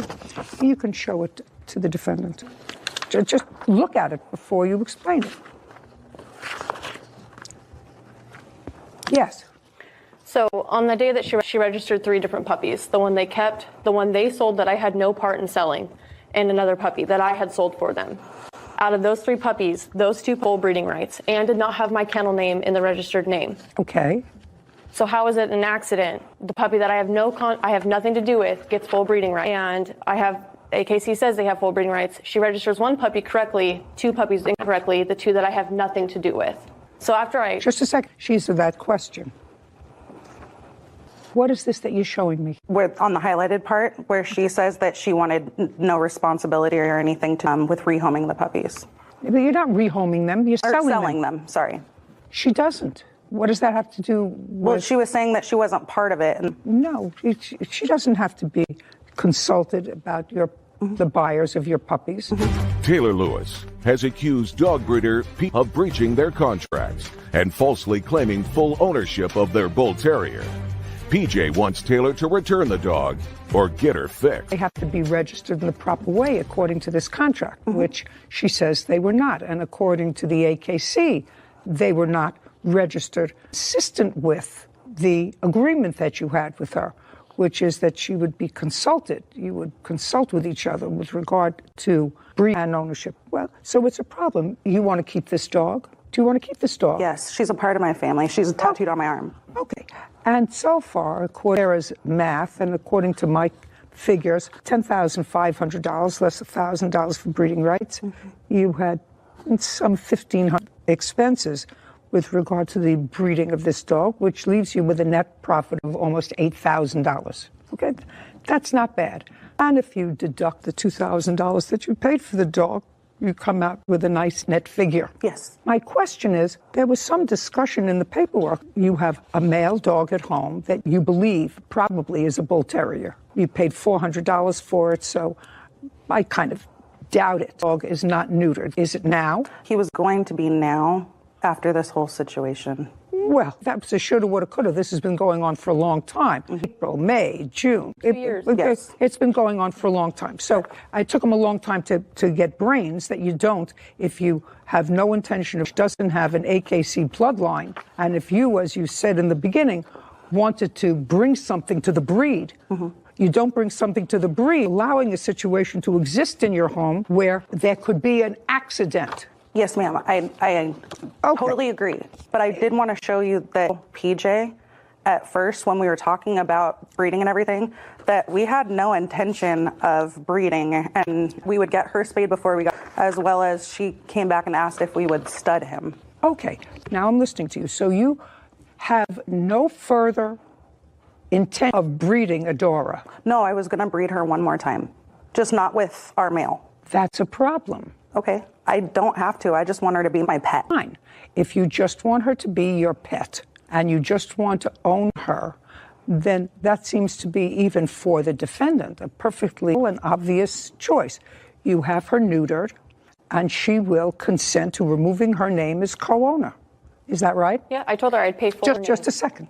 If that's what you're telling me, that's what you want. You want this dog in your name. You want to own her completely with issue with the defendant. Yes, I wanted to be able to show her, and that was it. Just a second. Well, you can't show her if she's fixed. I know. You know, I know a little bit. I know just a little bit about I that. know.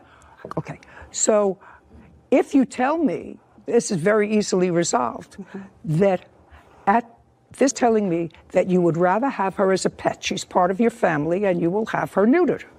And then the defendant will turn over her papers to you, she dog, for all purposes. You can take her, you can show her around wherever you want to show her, where they allow neutered dogs to be shown. If you're smart, neutered, you don't have, there's no reason for him to be not neutered. And if that's what you agreed to do in what you're going to show me, I don't see that we have any problem here. What I was going to show you. What I was trying to say is just at the end of the day, I just want my dog, but I wanted to be able to show her. I wanted to be able to. You can't have that without the agreement with her. That was your original contract with her, that she co-owns the dog. You want the dog, that's the contract. That's going to stay dog all for yourself, and you have nothing to do with the defendant anymore. And then I will create that order that makes it clear that Adora will be spayed and not used for, and the dog at that point, when proof of neutering is shown to the defendant, she is ordered to return all the papers to you, any documents, and the AKC, which indicates that she has any interest in the dog. Okay. I still want to breed her and show her. You know, you can't have it both ways. You say to her, I don't have breeding her or showing her, and I just want her. She's part of the family. I'm prepared to do that for you. If you don't want to do that, then you're not going to be able to breed her. Right now, she's as she was before. She was sold to you with a certain agreement, and you can't breach that agreement. I'm not going to certainly rewrite the contract. Me too. Okay. If there's a part that says if both parties agree to not have another litter, she must be spayed within 4 months. And we had both agreed at one point, we're done breeding. Well, she evidently didn't. Right. I want the dog fixed. Well, I can't do that. I mean, I don't have the equipment here. Right. So the only thing I wish. The only thing. I would if I, believe me. I would if I could, but I can't. The only thing I could do is put the AKC papers into my name to encourage her to spay her. So hopefully no more created. Creating any order that assists her. Do you understand? Right now, what exists is an order that says she can't really be able to sell the puppies for $2,500 or $3,000 a piece. She may breed the dog, but she'll have to sell the puppies for $400 a piece. And if to breed the dog with vet bills and everything else, and she's only going to get $400 a puppy, that's an awful lot of trouble to go through to wind up with an amount of money. Right. So because I'm not getting the dog back, that's why I was doing the counterclaim. You're not. You fixed the problem. You did that. Your choice. Want to have the dog neutered? She gives you the dog. Okay. You got it? Yes. Perfect. We're done here. Court is adjourned. At the end of the day, I'm happy that Adora is coming home with me. I try to be an ethical breeder, and these dogs are my lifelong problem. She wanted more money. That's what it was. It's them until they die. No, it's interesting. The defendant, in that case, was really interested in the breed, and she was an experienced breeder. Question that the plaintiff and her husband were just getting into it. It's and not just a hobby. You have to. It's not just a hobby. You have to make sure you have the proper home, the proper papers, the proper and everything. Because what the plaintiff said was, she got interested in breeding because she wants to enhance the breed. Well, I think that if you're going to breed animals, it has to be more than just a hobby.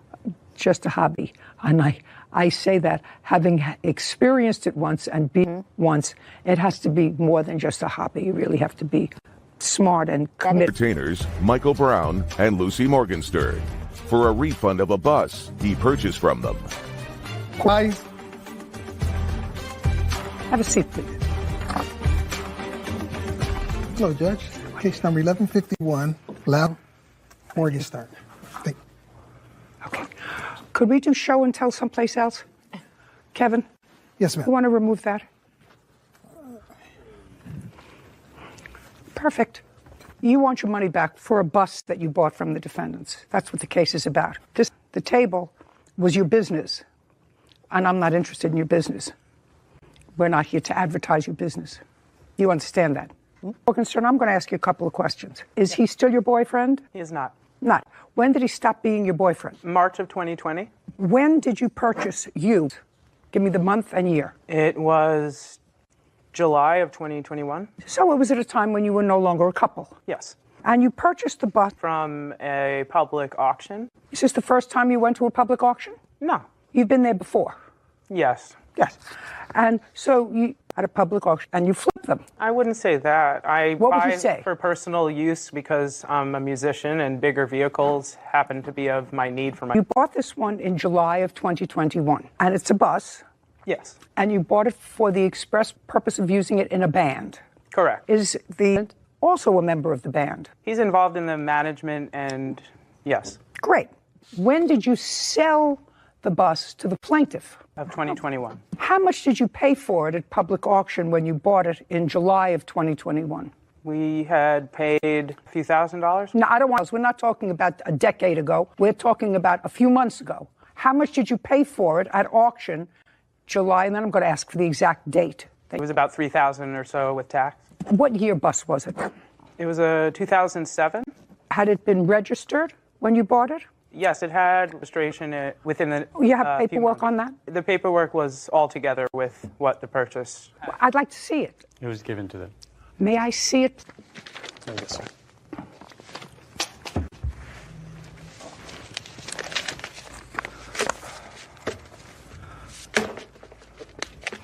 Sell to Lucy Morgenstern, June 24th, 2021. That sounds right. Gave you these papers. Yes. Oh, actually, he did. He did. I'm beginning to feel less sorry for you, sir. You may win anyway, but I'm beginning to feel less sorry for you because that Lucy bought this bus for $2,600 on June 24th, 2021, and she sold it to you. Yes. So that you were aware that she bought it from a towing company a couple of months before. Yes. Yes. So you're for a refund on a bus sold under false pretenses. That's what it says here. And it says that you found this Facebook market page. You met with Mark. That would be you. Michael. Sorry. Michael. And test drove the bus. He's in condition, negotiated a price of $6,700. Yes. Well, wouldn't it give you a clue if you said it was purchased by them within 6-7 weeks before you purchased it and they paid $2,600 for it? Be in your mind, just asking, what would be in your mind? Say, I'm going to pay more than double what they paid for this. You do that. On the documents that I've seen, had it at over 50-something hundred, like 5,200. And the reason that I paid him what I did is the documents that I saw, and I'm assuming he was trying to make a profit. No. You're in business, right? You brought your plant to show business. You make pretty plants with succulents. I'm not a business person. Anybody that knows me knows that business is not my business. This is my business. Somebody buys something from how old are you? I'm 50. You're 50. How long have you been in business? 27 years. A place of business? No. Do you operate out of where? My home. Do you own your home? Yes. When did you purchase it? 2008. How much? On national TV. Yeah, but that's where we are. That's where you came. $460,000. I assume you had a lawyer. No. You did it yourself with a real estate agent. Yes. California. Yes, I do. I know they have this bizarre thing here where real estate agents act as lawyers. I don't quite understand it. Seems to be working. Everything here in California is a little bizarre. But you spent $500,000 for a home in 2008, which must be at least worth twice that now. Yes, ma'am. Right? So you're a pretty smart guy, and you make money. You do, right? Making these plants. $2,600. That's what they paid for it from a towing company. So I would say to myself, towing. Towing means it was left somewhere, abandoned somewhere. Why would I pay somebody $600 for something that they just paid $2,600 for? I would say that a guy who is smart, works out of his home, doesn't have a business other than making succulent plants and delivering them, which is good, smart for you, wouldn't do that. That's my gut. Less sorry for you if that's the case, in any event. Okay. Did you register the car, Miss Morgan? I did not. In your name? No, I hadn't yet. Just a second. You haven't. So when you gave it to him, you gave him the same title that you signed it, or you did, because you did the transaction. I was in possession of the paperwork, yes. So you did the transaction? Yes. So that's a yes. That the band used the bus for business going to and from city to city. Did you tell him that? That's either a yes or a no. No. Claims entertainers Michael Brown and Lucy Morgenstern sold him a bus that is unable to be smog tested. Did you tell him that? No. No. What did you tell him? That we had used buses, and that's why we owned this bus, because... That's what you're just giving me. What did you tell him that this face is going to believe? That we had this bus in perpetuity, as we've done. Well, now you know. All of a sudden you're having trouble with English when you're trying to put the sentence together to tell me what you told him about the bus, that we use this bus. What did you tell him when he came to look at this bus? You thought that this was going to be easy, folks? This is not easy. That we bought this bus as a tour bus. Okay. And did you tell him about the condition of it? The condition was listed on the ad. And what did it say? Here. Well, just tell me what it said. It says it runs and drives great. Runs and drives great. You live in the state of California, right? Yes, I do. When you bought the Stern, he does the business, right? But you paid the $2,600. It was shared. Who went to the auction? Listen to me. Who went to the auction? It was online. Online. Whose computer were you using? We're together. Really sure if it was mine. Try to think. I think Mike's. Would have been my phone. It was, I think, his phone. Your what? Yeah. My phone. Yours. Yes. You bought it and then you went. Who took it to register it? Now you buy it in July. That's what it says here, doesn't it? Did I say July? Did I say July? Oh, June, right? June. You buy it in June. Now you got this $2,600 investment and you have this. How many other cars does the band have, Miss Morgenstern? Currently, I don't have a vehicle. You don't? Does the band have a vehicle? There's a van that has been used for some of our events, but I have to borrow that or use it with Mike when. Okay. Is it registered in the state of California? Yes. Current? Yes. Now, you bought this online. Who took the money out of the bank to buy it? We both did. How much did you put in? I put in $1,300. We split it. Who got the bus from the towing company? Michael did. On what date, Michael, did you get the bus from the towing company? It would be the date that you have listed on the paperwork. June 26th. Did you drive it? Yes. Where did you drive it from and to? From the towing lot, and I drove it to where? How long was that? How long of a drive? Yeah. No more than 18 miles. So now it's home on the 26th. You have the paperwork. Do you want to tell me what the whole month of July? Don't look over there. Mm-hmm. Look over here. The bus was missing a glass piece to get the bus all fixed up and nice before I did that. So did you do that? You had a whole month to do it. I did. And then? But while you register it, because now you've paid $2,600 for it, mm-hmm. and you're working on it and investing money in it. Mm-hmm. So yes. Did you insure it? No, I did not. Because it wasn't registered. Correct. In order to register it, you had to have it smogged in the state. Mm-hmm. Is not an answer. Yes, Your Honor. Did you take it to be smogged? No, I did not. When the plaintiff asked in to be smogged, he says that it couldn't be smogged. He says he spoke to you about that.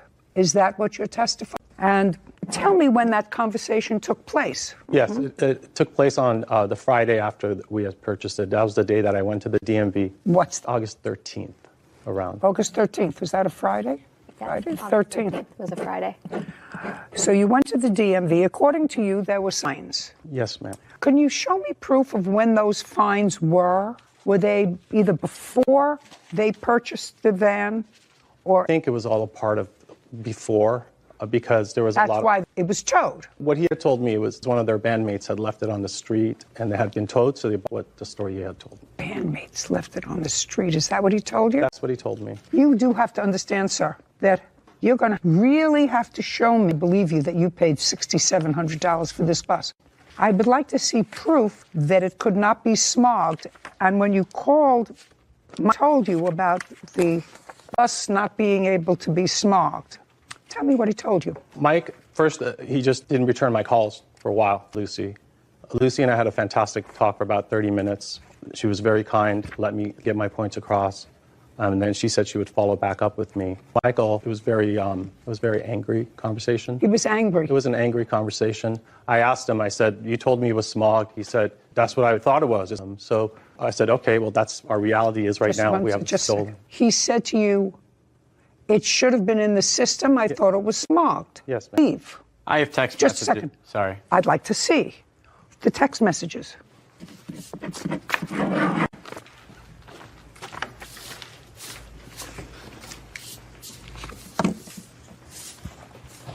No. Don't give me a whole bunch of junk. I'm talking. Don't give me a whole bunch of junk. I asked you about the conversation that you had with him about smogging. Show me relevance.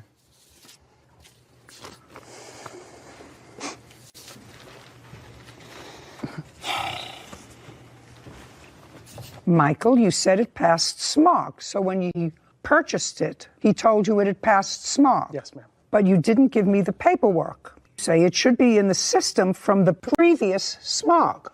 Yes. What previous smog? That's your answer. It should be in the system smog. I have the Carfax showing that it was smogged in April. Who owned it in April? The previous owner. Do you know who? Not. Accused the defendants, Michael Brown and Lucy Morgenstern, of selling him a bus that is unable to be smog tested. So it wasn't that a band member left it on the street. No, that's a lie. So it was previously smogged, not by you. Correct. When it was in April. You say, I hope that is still valid. And you say, please call me. AAA said this was a lien sale that was never proper. Need to go to DMV and want you to go with me. I hope you're not ignoring my calls. I can't even get an appointment. I will go there first thing Monday and be cool if there are issues. And then you write, no problem. I'll be available if you need me Monday. And he says the bus was nuts and your mailbox is full. That's what you say to him. I've heard that. I don't believe some people have full mailboxes. The bus is under your, and you are responsible for it if anything happens. That's still true because you haven't registered it. Correct. And you say to him, very smart, in case I get hurt, you are responsible, so let's do this ASAP. And it says there's no catalytic converter. I have no idea what that is. That is the component of the exhaust system that cleans the smoke. There's a big rash of people stealing them right now. And in fact, I have a picture I can show you where the catalytic count and put back in with a pipe and it was welded in. And it's not a new weld, it's an old weld. I could shed some light, potentially. A catalytic converter must be for them to even do a smog check. You can't do a smog check without that converter. It's the filtration system for... Your Honor, if I may, reference that he's making to is April of 2020. So he was referring to a smog check that was over a year and a quarter old. Got it. Correct. April of 2020. Previous smog 2020. 2020. Yes. You still have the bus? Yes, ma'am. Okay. Catalytic converter is $3,000. $400 for the part. It's about $300 for installation and tax.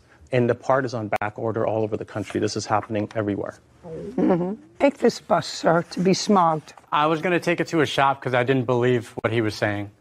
Did you ever tell him that you would take it to your mechanic? What do you mean? Did you ever tell him that you could take the bus to your mechanic who could smog test it, register it, the way it was?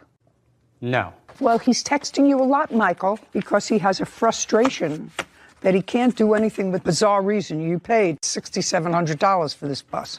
I still don't understand. Why? By the way, you gave it to him in cash? I gave him $37,000 and $3,000 on Venmo, and I have receipts for all. I'd like to see it. Yes. Here's the Venmo, and here's my receipt for the. I had $700 cash at home, and I went $3,000 to give it to him, and the timestamp is on the receipt for the $3,000. Sarah, am I correct that you're not allowed to knowingly sell a car in California that can't be? So, yeah, the California Vehicle Code, it prohibits modifications to the emissions control, and also you need to give the new owner a valid smog certification. Even if you're selling it as is, it's still a requirement. The bus is still at your home? Yes, and so is the oil. The oil? Leaking. Did you pay the fines on the bus? I did, but I was able to contact DMV and get it refunded. And you did get a refund? Yes, ma'am. Okay, good. Judgment for the plaintiff and the $100. We're finished. Go get your bus. It belongs to you. And I'm going to tell you, this is what's going to happen, Ms. Morgenstern. This bus is in your name. He has not transferred it to his. Right now, the bus is parked at his home. So I would suggest you go pick it up very fast. I'm going to tell you why. Because if a child gets it and something happens to that child because it's sitting there, it's in your name. They're going to come after you. Put it on the street. It no longer belongs to you. It's theirs. Anything that happens to that is yours. If it gets ticket, they're going to take your life. Do you understand? If somebody hurts themselves on, in, under, around the bus, it's in your name. Somebody against you, and make sure, because this is forever, this tape is forever, they will come after you. So I would suggest he's going to park this place. Is there a local police department where you live? Yes, there is. I can drop it off at the Topanga station. Great. On what date can you drop it off? I can. Oh, well, let's wait until tomorrow. You got it. Perfect. Tomorrow, between 9 and noon, I suggest you're behind to the police station and pick up your bus. Do you understand? Yes, ma'am. Very good. We're done here. Thank you. Court is adjourned. I had thought that the smog may have been valid from the previous smog. Once I realized that he wasn't returning my text messages, my phone calls, it became evident that this was... The man and I work, and the text message shows that I received over 30 within an hour period. The text messages he shows don't have timestamps. Those were throughout multiple... I had wanted to keep it, and I really loved that bus. You see, sometimes you change your mind. Why he spent so much money for the bus. I mean, his explanation was that it was, he looked online, he saw what it was worth, and it was, but there was something very shifty about Michael. Yeah. I learned only in the last several years that it was against the law in California to sell private person that was incapable of being smogged, and this bus was incapable of being smogged. I looked into the statute and learned to that rule for newer vehicles purchased brand new from a dealer within the past 4 years. Those types of cars don't have to be. So there are exceptions, but this bus was exactly who the statute was made for, to ensure that people were not sold older vehicles without them being smogged first. Capable of being smogged. And I'm sympathetic because he said this catalytic converter, there's no product being moved now. So he can't even get the part. And I have a feeling that that's why Michael didn't register the car very quickly, within 6 weeks. There's no other explanation of that. So I think... Media influencer Stephanie Landor is suing her friend, Malik Ernest, for a birthday party loan. Come to order. All rise. Have a seat, please. Hello, Judge. How are you? Case 1099, Landor versus... You're welcome. Miss Landor, the defendant was a friend of yours, and it is your claim that you made a loan to him for a birthday party of his. Yes, Your Honor. The defendant says a loan, you decided to make this party so that you could enhance some sort of a social media site that you have, and that you could, cause somehow, and I know people have tried to explain this to me, there are people on the internet who they call influencers. Correct. Sarah has tried to explain that just because you're a person, you try to make yourself interesting, so a lot of people watch what you do, like what you eat, and when you have your teeth fixed, and when you brush your hair, and what you're having for lunch, and people come to watch other folks who are in business say, oh, well, we can since people are interested in what Miss Landor eats for lunch, we can her site where she posts what she eats for lunch. Let me understand if I'm getting this right. The thread. And since, I don't know, 1 million people are in, has for lunch or when she's having her teeth cleaned, we're going to advertise our product on that site, so it's going to pop up when somebody watches her. But am I getting that right? Yes. Pretty much. The gist. Anyway, Mr. Ernest says that there was never a loan. You paid for the party because you took advantage party, the venue and everything else to put on your site. I read the case. So did Sarah, and since she has fun with the machine than I do, she actually brought up pictures of the birthday party. It was a yellow-themed birthday party. Correct. Yellow and black, correct, two of my favorite colors. What do you do for a living, sir? I'm a helicopter reporter for local news. How long have you been doing that? Position. What do you make a year? You want me to answer that out loud? I want you to answer a question. Upwards of 80K. Can I have a number, please? 80,000, upwards of 80,000. So you make $80,000 a year. Correct. Who do you live with? My parents. Do you pay them rent? Nope. Do you have a car? Yep, it's not an answer. I have Yes, a it's an Mustang, answer. Judge Judy. Yes, that's very good. You have a Mustang. All paid for? Nope, I still pay for that vehicle. Nope is not an answer. Ma'am, I still pay for that Very car. good. And how much is your car payment? $400 a month. What else do you pay for? I pay for my family's cell phone. I pay for day-to-day expenses, help out the parents with expenses, anything else they need, in addition to also helping out friends when they're also hit with financial trouble. Okay. You have a bank account. Correct. Your birthday was in May of this year. Yep is not an answer. Yes is Judge an answer. Judy. You have a bank account. And your bank balance was here. I want you to take a look on your phone because you should have your bank balance on your phone because I know Sarah checks her bank balance every day, at least twice a day. Right. So I know people check their phone and their bank balance and who's contacting them and whatever. Are you looking for a total of my entire bank account on that day? Yeah. It's going to take me a while to scroll far down past all of my expenses, but I can give you an estimate of what it was. No, I want to know what your bank account balance was on May. I can give you an estimate, which is around $20,000. I'd like to see it. I can't provide that to you right now. I don't have the capability of scrolling. I don't through the bank. I don't check like that. Oh, we'll give your phone to Sarah. She'll scroll it and find it for me. Do you understand? Find it. Your Honor, is there anything else I can provide you with for these statements? I really cannot find them on this app. That's all I need. I mean, I don't want to see a birthday list. Right. I want to see. What I would the want to statements see. prove, Your Honor? Your questions, sir. You answer Right. my questions. Correct. I want to see your bank balance in May of 2021. While we're looking at that, you have your phone? Yeah. I want to see your bank balance in May of 2021. Okay, no worries. Sarah, would you bring up on your computer videos that you found? I'll see. I'm trying for it to load, Your Honor. The app's just loading. We're all fighting for internet use here, so. Correct. In this room, there's a high-tech operation here.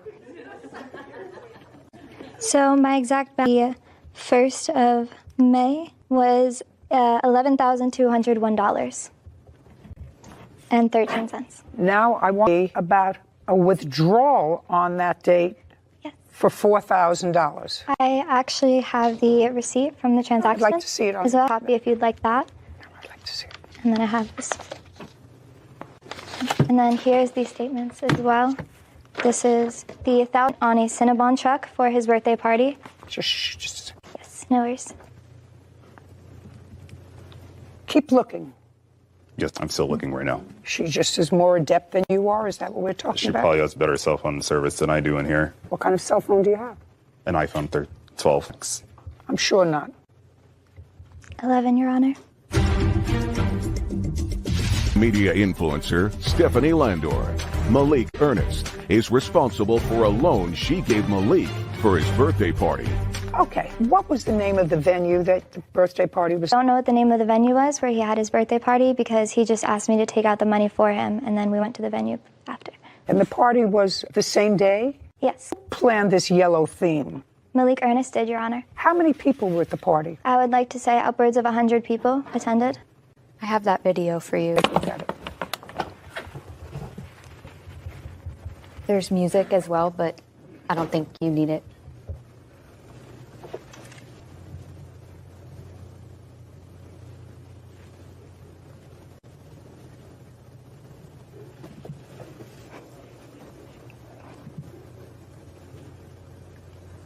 And then it just replays. Okay, so middle of the room that's yellow. And you're saying, I bet you can't guess what my favorite color is. That was actually for a content collaboration day. Was this? No, not in any way, ma'am. It was not? No. This? From the same day? Yes. No, that was for So this a was the photo same shoot day? collaboration that I did. Okay. Did you do anything with... No, I just attended and I loaned him the money the day of the party. Just a second. You didn't post any pictures of the party? I don't think I have. I might have. Like, I could scroll to that date, No, the but exact date. This is on the same day, May 8th. She I can posted it. get the images from that. It was a photo shoot that I did. You didn't post on this site, whatever it is, any video of the party? I think I do have a video of the party, if you like that for you. I haven't received my phone back. Oh. And Your Thank you, Honor, I Your have my Honor. bank statement. And how much was in the... I was using during that time was on May 1st, $4,532.10. And what is the current balance in that account? I don't use this account anymore. The current $662.17. There were 100 people at the party. When were the 100 people notified about the party? About 2.5 via an invite that was sent to them. Do you have a copy of that evite? Find it on your phone. Your Honor, I found videos on my Instagram May 7th from Smiles, which is the event in which I had the photo shoot. His birthday party occurred on the 8th of May. Okay, great. So the only thing that was on the 8th of May was anything that had to do with the party? Yes. Okay, you're going to find that. And you're going to get me a copy of the evite? Correct. Have it? Or to load. I just put up the RSVP. I'm seconds away from getting the invite. Who arranged for the evites? I did. Okay, through what company? I designed a flyer and sent it out. Everybody filled out a Google form, which is how we were accumulating names for the list for entry. Okay, so you designed it. Correct. The RSVP. Correct.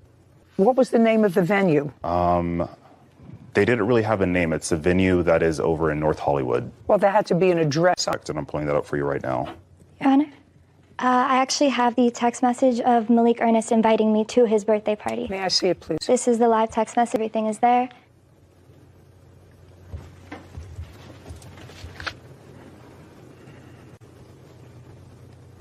Oh, Mr. Ernest. Yes, Your Honor. Your defense to this case is that, I'm reading your answer, that she wants to throw you a memorable birthday. Correct. In her complaint, you ran into some banking trouble. She was with you. You needed money to pay the venue, and she advanced you the money. It's not true. That is not true.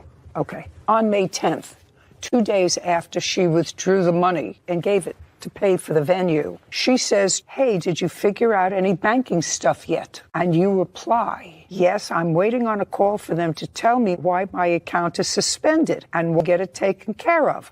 I'm hoping to have it resolved this week, and you paid ASAP. No, Your Honor, I don't know where that came from. And Your Honor, I also have just him a second. stated- You don't know where that came from. It came from you, Malik Ernest. I see a picture over here. That's correct. That's me. Yeah, that's Oh, ma'am. Oh, yeah.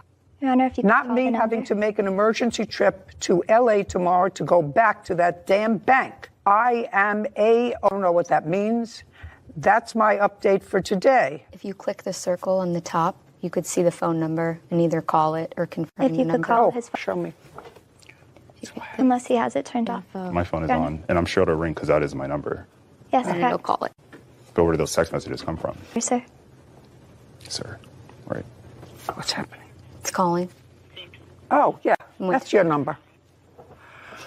Okay, did you give him for the party? Shame on you, Mr. Ernest. For you what, have, Your Honor? you have family. They probably watch. You're a big fibber. You say, I'm going to try to figure out bank.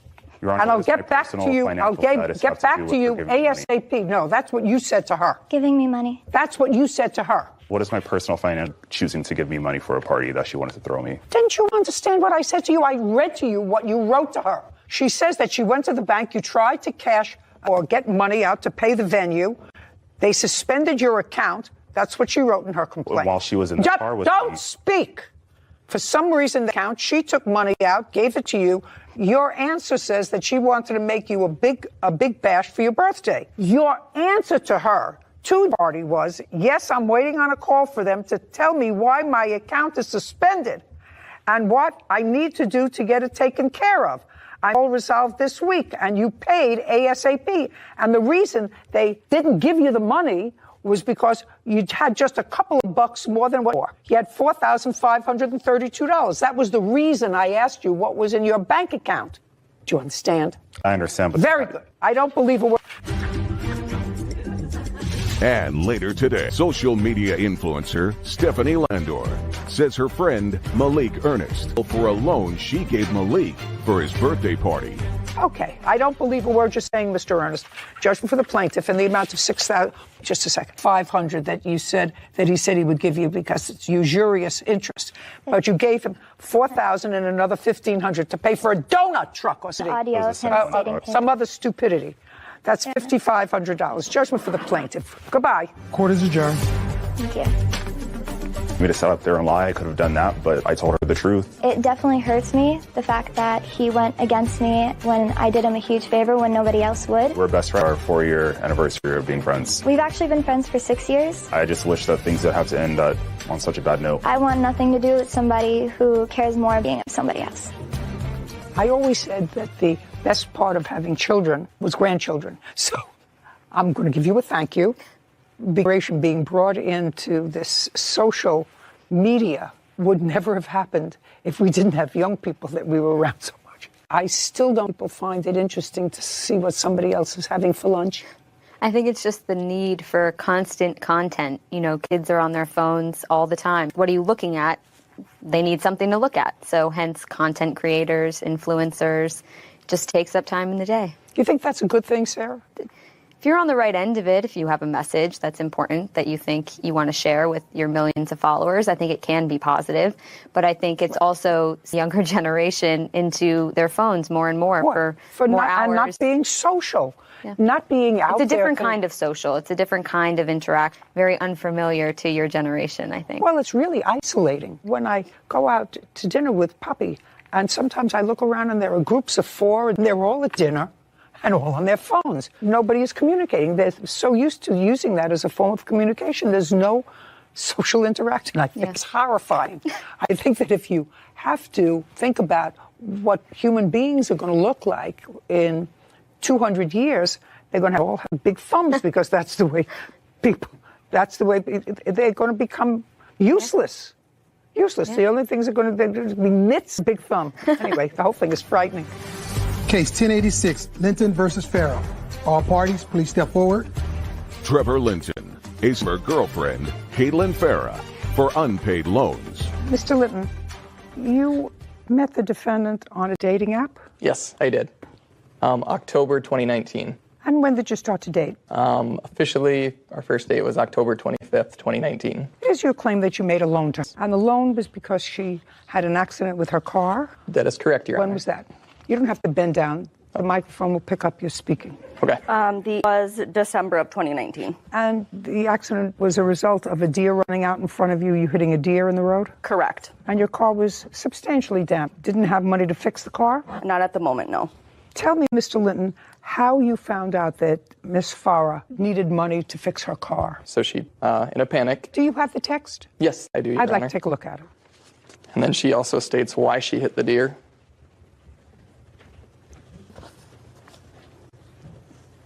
Oh, you hit the deer because you were texting? Yeah, and I wonder who I was texting. Shh.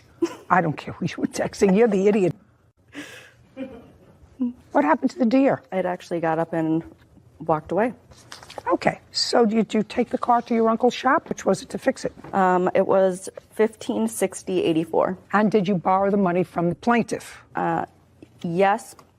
Yeah, well, that's yes, you borrowed the money from the plaintiff. Or no, I didn't borrow the money from the plaintiff. But Ms. Farah, what I'm going to tell you is, according to the plaintiff, you repaid $1560.84. Correct. So I repaid what we agreed on. Okay. So you borrowed the money from him.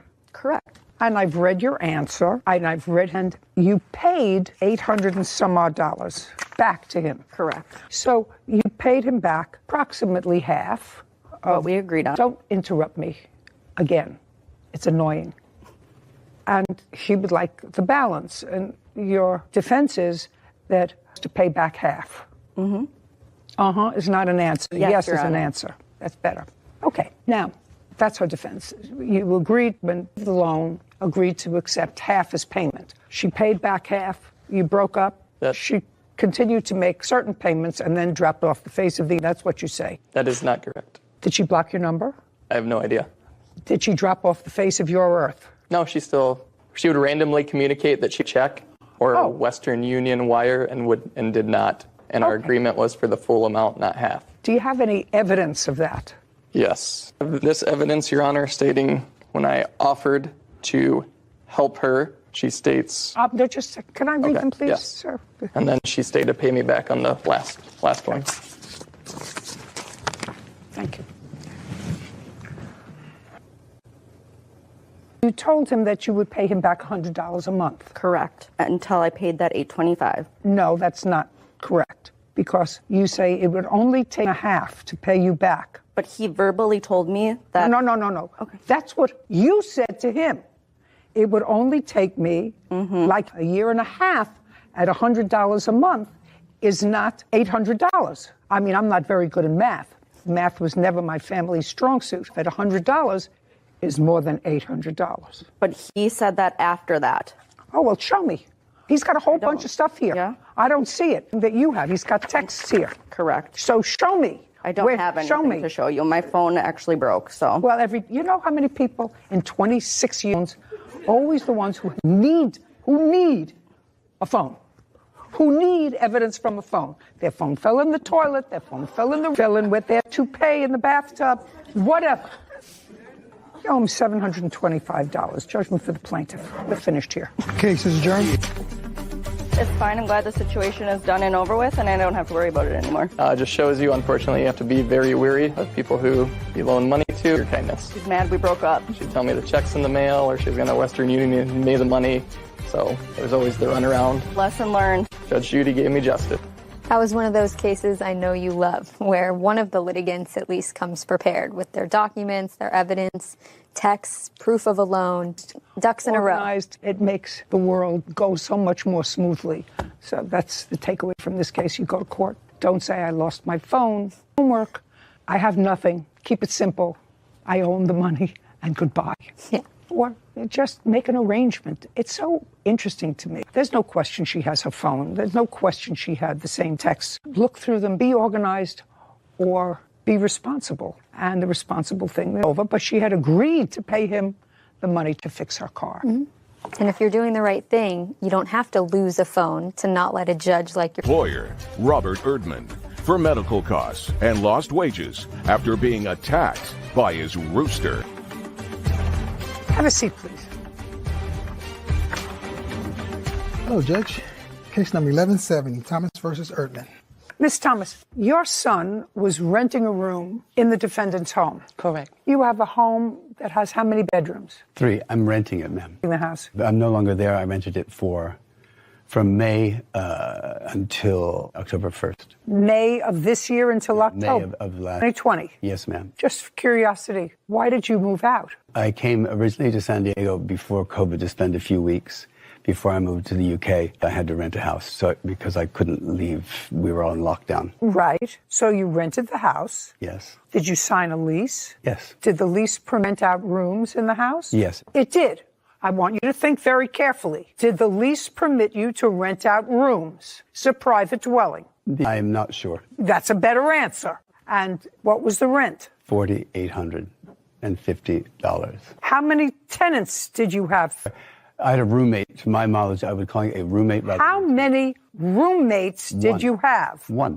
How many people lived in the house? 2. And the roommate. Which roommate? At the time of this incident, it would be Mr. Santoyo. The property contains some property that allows you to have chickens and a rooster. Yes. Where did you get the chickens and the rooster from? From Vista, California. Were they young when you got them? Yes, they're 3 days old. Got one rooster? The crux of the matter is that when you get chicks, you have sex of them, so it becomes problematic later. And some people don't get roosters at all. You got one rooster? Yes. How many chicks? There were 6. Hens? Yes.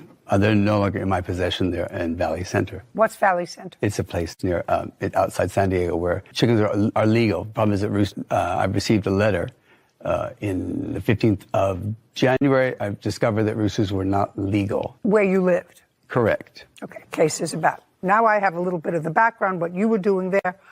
Your son was living with him as a tenant. You're paying $800 a month rent, and learned that you did house cleaning. Yes. That was your company, and you just... A small company. And you started to clean the premise. Your son also lived. Yes. And it is your claim that the rooster that was there was an aggressive rooster and attacked you on during the time you were cleaning, and you want to be compensated to the tune of $7,000.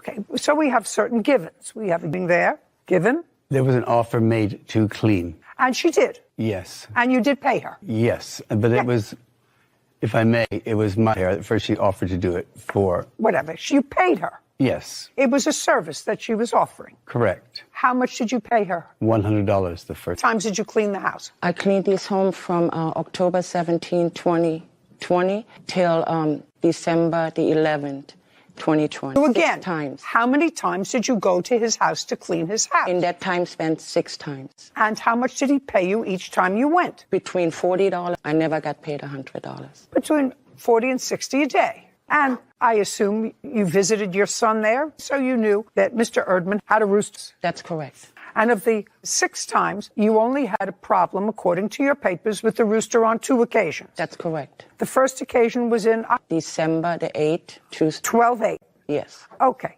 On 12/8, describe what happened with the rooster. I went outside to take the through the alley. I would say around 10:45 a.m. What time had you arrived that day? Do you recall? 9 a.m. So you went outside to take the garbage out? Yes. Mr. Erdman was standing to my left by the coop, petting his hens, and the hens were in the coop, and the rooster was in the coop. And as I was coming, I was walking on the walkway, and I don't know how it happened. All of a sudden, the rooster just came up. Actually, it's as huge as a turkey. Came up, came at me, scratched me, and I had enough time just to put my arm out so it wouldn't hit in my face. Oh, it scratched your arm? Yes. Okay. Do you have a picture of your arm? Yes. That is just the first time. Just a second. I'm just taking a look. I want to see. Okay.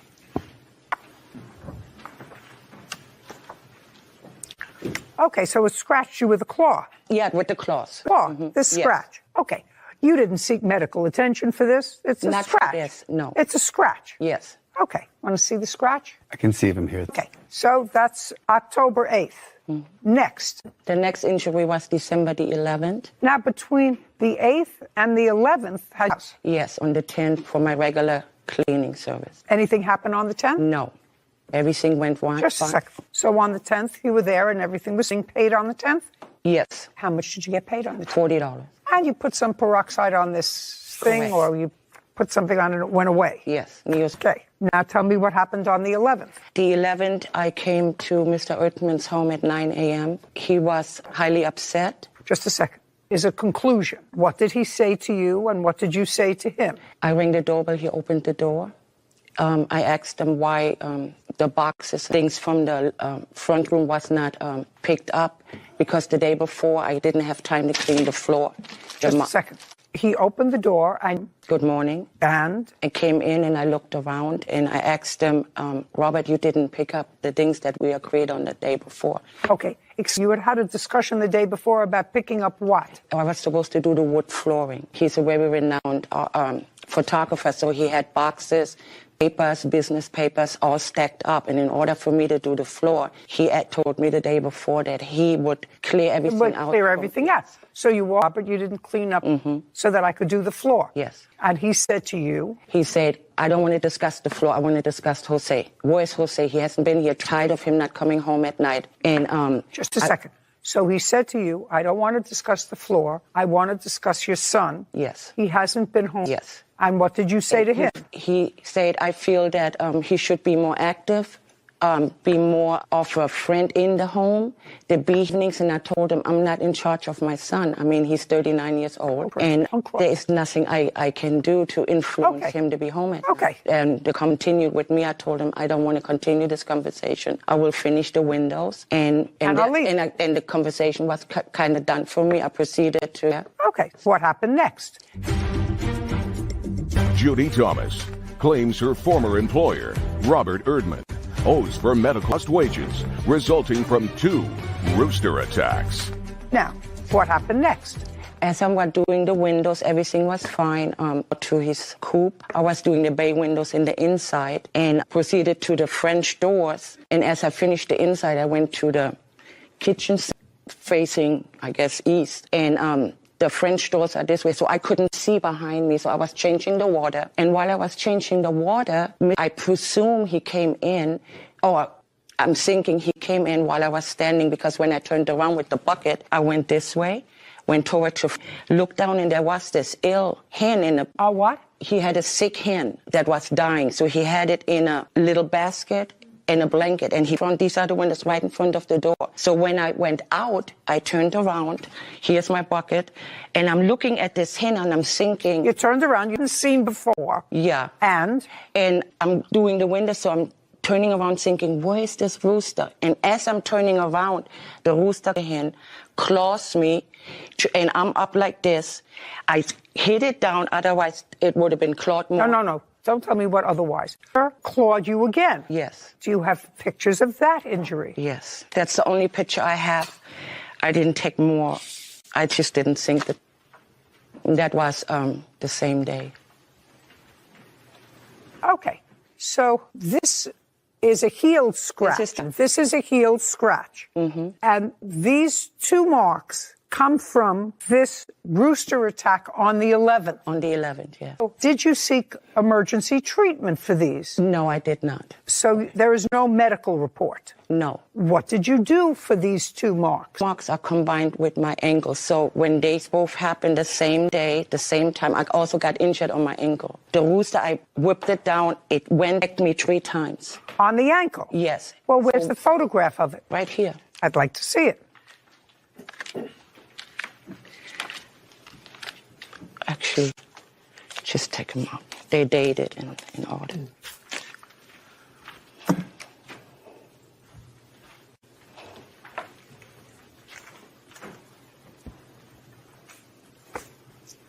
Well, what you're suggesting is that there's a puncture in your foot that caused it to swell. Yeah, the I'd like to see a medical record of that. I don't have. I don't go to the doctors here. What I did, I went to Mexico. I saw a certified pharmacist. I do all my medications through Mexico. I don't have health insurance, so I don't go to the doctor here. What I do is I have 28 years experience in the medical field. I'm a retired RN. I worked for the Navy, Balboa Medical Center. I took my medical advice, and I had. And whatever it was, you treated this on my alleged wound on your foot from. Go. Let's not even talk about December 8th when she got scratched. I don't have to hear about it. I want you to go. December 11th. There had been previous conversations about steering clear of the rooster because it was aggressive. Which is probably why it's not legal. Yes, entirely true. Also because it's quite annoying. He didn't interrupt you. Don't interrupt him. The conversation at the door when Miss Thomas walked in was heated. Why was it heated, Mr. Erdman? Ms. Thomas was extremely angry that the papers weren't taken up and gave me a lecture about it. No, that's a conclusion. What did she say? I don't have an exact recollection of it. I can say that it was heated. I'm going to leave it at that. Heated on both sides or heated on just one side? Both sides. Oh, now there's a heated discussion. The heated discussion is over. She continues to do her work? Yeah, it affected the dynamics of the next hour, I would say. And that was part of the lack of additional dialogue concerning the whereabouts of the rooster, who was out with the chickens free range every day. So rather than closing the doors, as there had been discussions about keeping away from the rooster, the doors were left open. I would say by both of us. There was a chicken in the house because it was going to go to the vets. Yes, Miss Thomas was scratched by the rooster. The rooster can't fly up high up. There's a thing called flogging, which is where they use the back of their claws to go at people. I did express concern. I asked if she needed attention. It was on the 11th? Yes. Okay. On the 11th, did you see these 2 claw marks on her arm? I only remember the one towards her ankle. Nothing on the arm? We didn't discuss the arm, so I can't tell you that. I'm sorry. Okay. After the 11th, of December. Did Miss Thomas come back to work for Record, but I do not think so. After the 11th, Miss Thomas, did you come back to work for Mr. Erdman? No, I got terminated the same night. Tell me how that happened. Message with the pictures of my injuries. I'd like to see the text message that you sent him, and I'd like to see his response. Here.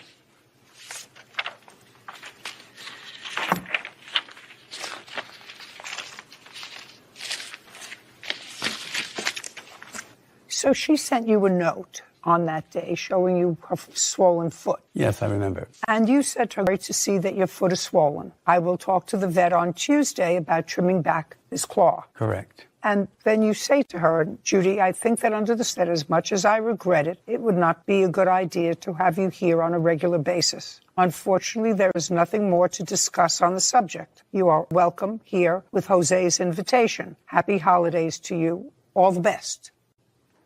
Now, you sent the defendant a foot and it was clearly swollen. You treated it yourself. Mm-hmm. How long did it take after you treated it yourself for the swelling to go down? 3.5 weeks. Any proof of that? It only shows in the picture because they are dated. I have 8 weeks of pictures, so they all dated in the back. That's the process of the healing. It starts with the 8th until the 29th of December, and then I have the other ones that show from December until the end of January, where it's getting better. Ms. Thomas, did you go to see an attorney? No. These are very angry pictures. Judy Thomas, claim lawyer Robert Erdman, owes for medical costs and lost wages resulting from 2 rooster attacks. Now, did you ever think shot? I had my last tetanus shot 7 years ago. So what did you do to treat I took antibiotics. That you got yourself? Yes, yes. Did you ever communicate with the defendant after December 11th? Yes. When? I sent him text messages from the 11th. I'd almost communicated with him on a weekly basis. I send him pictures, updates. I would like to see the last update you sent him, your injury. Do you recall when that was, Mr. Erdman? No, I do not. I deleted all the messages from Ms. Wahlberg about a month ago when I was leaving for where I was. I think that by keeping you updated that she was going to sue you? I mean, otherwise, why would she keep you updated? Here. Did I think she was sue me? I didn't think of it on a regular basis. The update, yes.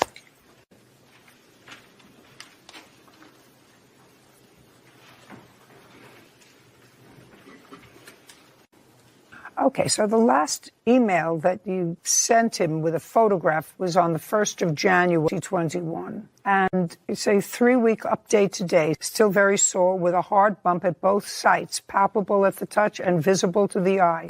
Is healed with visible scarring. And then on January 3rd, Mr. Erdman writes back to you, I have repeatedly regarding his move out. He has notified me of his intention to move out on the 3rd, which is tomorrow. The rent is due on the 1st of the month, and while I have made allowance for late payment, that is no longer an option. I would suggest that you make sure that he's getting his text in case he has had issues with his phone. Just in hearing back from you. I am contacting you so that there is sufficient evidence that I have tried my best to contact Jose.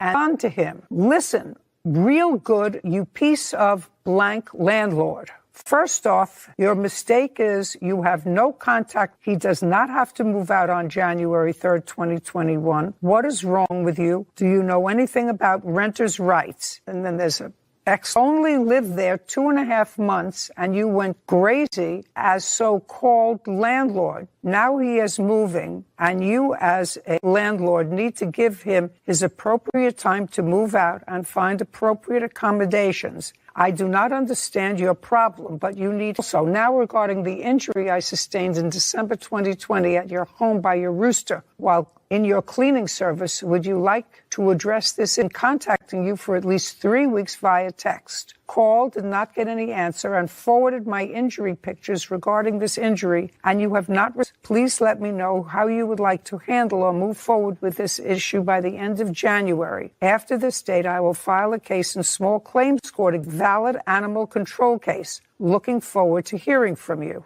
Okay, so she did contact you, Mr. Erdman, and send you photographs, period, of her swollen leg, an injury. How did you propose to address it? you do understand that the animal injured her while she was working there, and you are responsible for that. I would say that the aggressive behavior kept me from knowing what to do, and if she was going to take me to small claims court, she would do so. Very simple. Her behavior and that kind of language was enough in that text. Well, enough after 3 weeks of contact. Heard from you, Mr. Erdman. I mean, neither one of you appear to be aggressive kind of people. The fact that you resorted to language that was unbecoming, that happens. Say why? No. It's not important. You did. And he should have responded because it was his animal. His animal became aggressive. He was there. It was his contain what he knew to be an aggressive animal. He evidently knew that one of the claws was too long. You didn't do anything aggressively towards the animal. He is responsible for it. $1,000. I actually believe that you are entitled to that. You had at least 3 weeks worth of injury and discomfort, and I think that you are entitled to a judgment for the plaintiff in the amount of $7,000. We're finished. Court is adjourned. The rooster was supposed to be kept at all times while I was in service. You'd have to ask her why she kept on coming back. I have no idea why. And I believe he purposely left the rooster out. Difference in attitude about life in general. Just a very eccentric guy, so there was lots of ups and downs having to deal with, age differences and everything. Don't buy chickens and you might get a rooster. Thank you, Judge Judy, for giving this Judy justice. Well, that was a much case than I thought it would be. Yeah, I'd say so. And I was surprised that you granted her the entire $7,000 that she was asking for with medical bills, no receipts, I just thought that was interesting, sort of out of character for you. I was moved by the fact that she wasn't making up, that she had documented both in photograph and in text messages to him over that whole 3-week period. It was swollen. He acknowledged that he saw the injury on the day that it happened. And the fact that during that 3-week period, he didn't say that you need from me, acknowledging responsibility. Yeah. He did not. And she suffered an injury for 3 weeks. Yeah. And I was impressed that she documented. Did you meet with an attorney before you started documenting? No? She knew that it was going to be something that was going to come up later, and she kept her documents in order. Right. Perfect. I think she was much more credible, and I was surprised at the case and surprised at the outcome. His daughter's former roommate, 20-year-old Sophia Violich, for unpaid rent after breaking a lease agreement. All rise. Be seated, please. Hello, Judge. Case number 1051, Martinez versus Violich. Thank you. Mr. Martinez, you're a co-signer. Yes, ma'am. That's always a problem. Yes, ma'am. This is your daughter. Yes. What college does she go to? Chapman University. City of Orange, California. And where do you live? I live in Santa Cruz, California. How far away? It's about 350 miles north of here. What year is she in? She is in. So was it last year that she leased the apartment with some friends? Yes. What month was that? It was October. September. September of 2020. Yes. Why don't you come up and stand with your dad? Tell me your first name.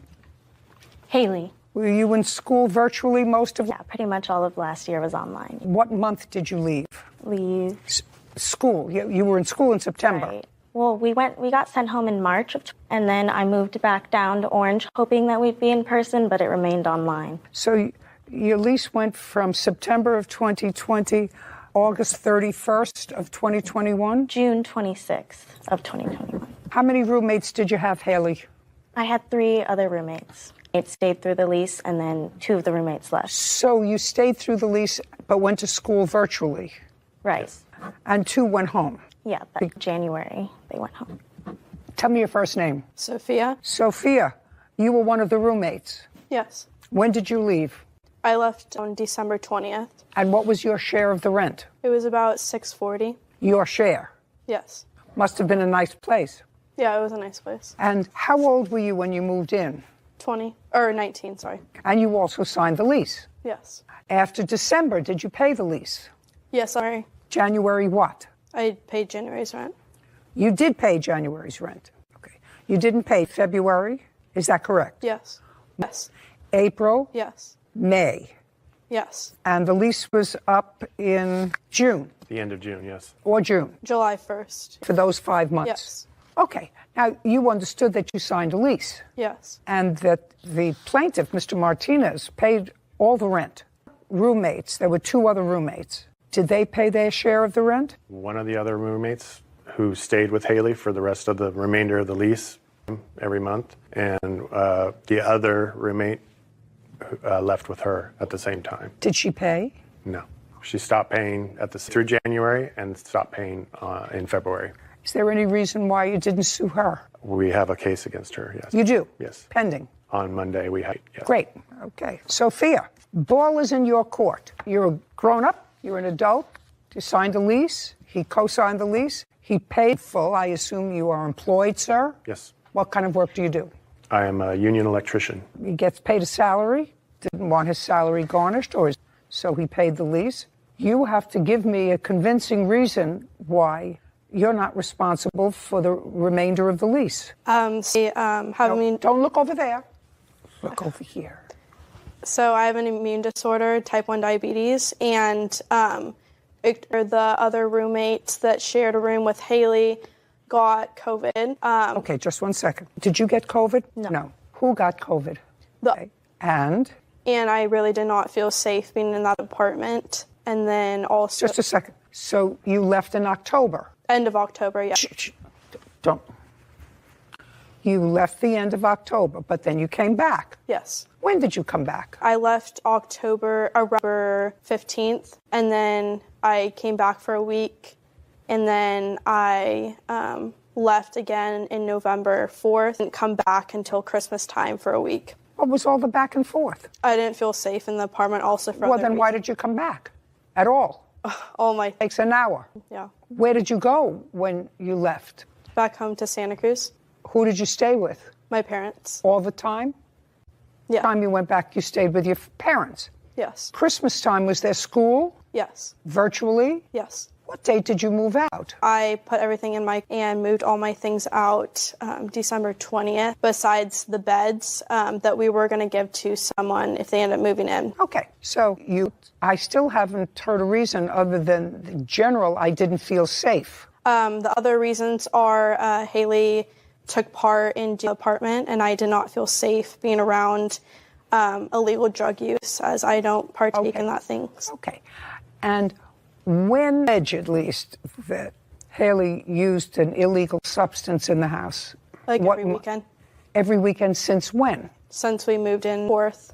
Okay, well, you stayed there September, October, November, and December. And if you say that this use was going on for 4 months, why didn't you notify her father and say, I'm moving out because there's drug use in the house? Instead, you stayed. I mean, I'm not saying that it's true. I'm not even going into it. I'm just saying, why didn't you just leave? And you did come back Christmas time and stayed for several weeks. Yes. It doesn't take several weeks to pack up your things. It takes you and your parents an hour to pack up your things if you're complaining that there's an It's just an excuse, Your Honor, for her. I'm waiting. Yeah, an excuse. So, yeah, I did to get my things. I did bring it upon Heidi Martinez, Michael Martinez's wife, and she told me I was No, don't tell me what she told you. When did you speak to Martinez? It was back and forth in I'm not sure on the dates, but... You spoke to her on the phone? October, the phone, and... I'd like to see the text messages.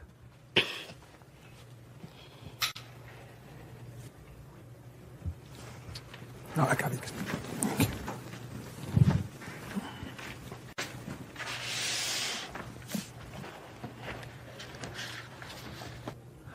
These messages are from January. I'm sorry, they may be... Well, the messages from January and were after you moved out. And you spoke to her. Hey, Heidi, it would be much appreciated and a big weight off everyone's shoulders if you would give this nice lady and her boyfriend that I've been talking to a room. They seem reliable and both have full-time jobs. It's definitely hard times for everyone right now with COVID. So finding a roommate is tricky, but this match makes sense. It's irrational to be picky finding a roommate when we have one who can move in now. The bottom line is I cannot live due to COVID risks. The drug use in our apartment that I do not feel comfortable being around. The Family Housing Act does protect me from these issues. And you the best, so please let me know you find a solution to the housemate this month.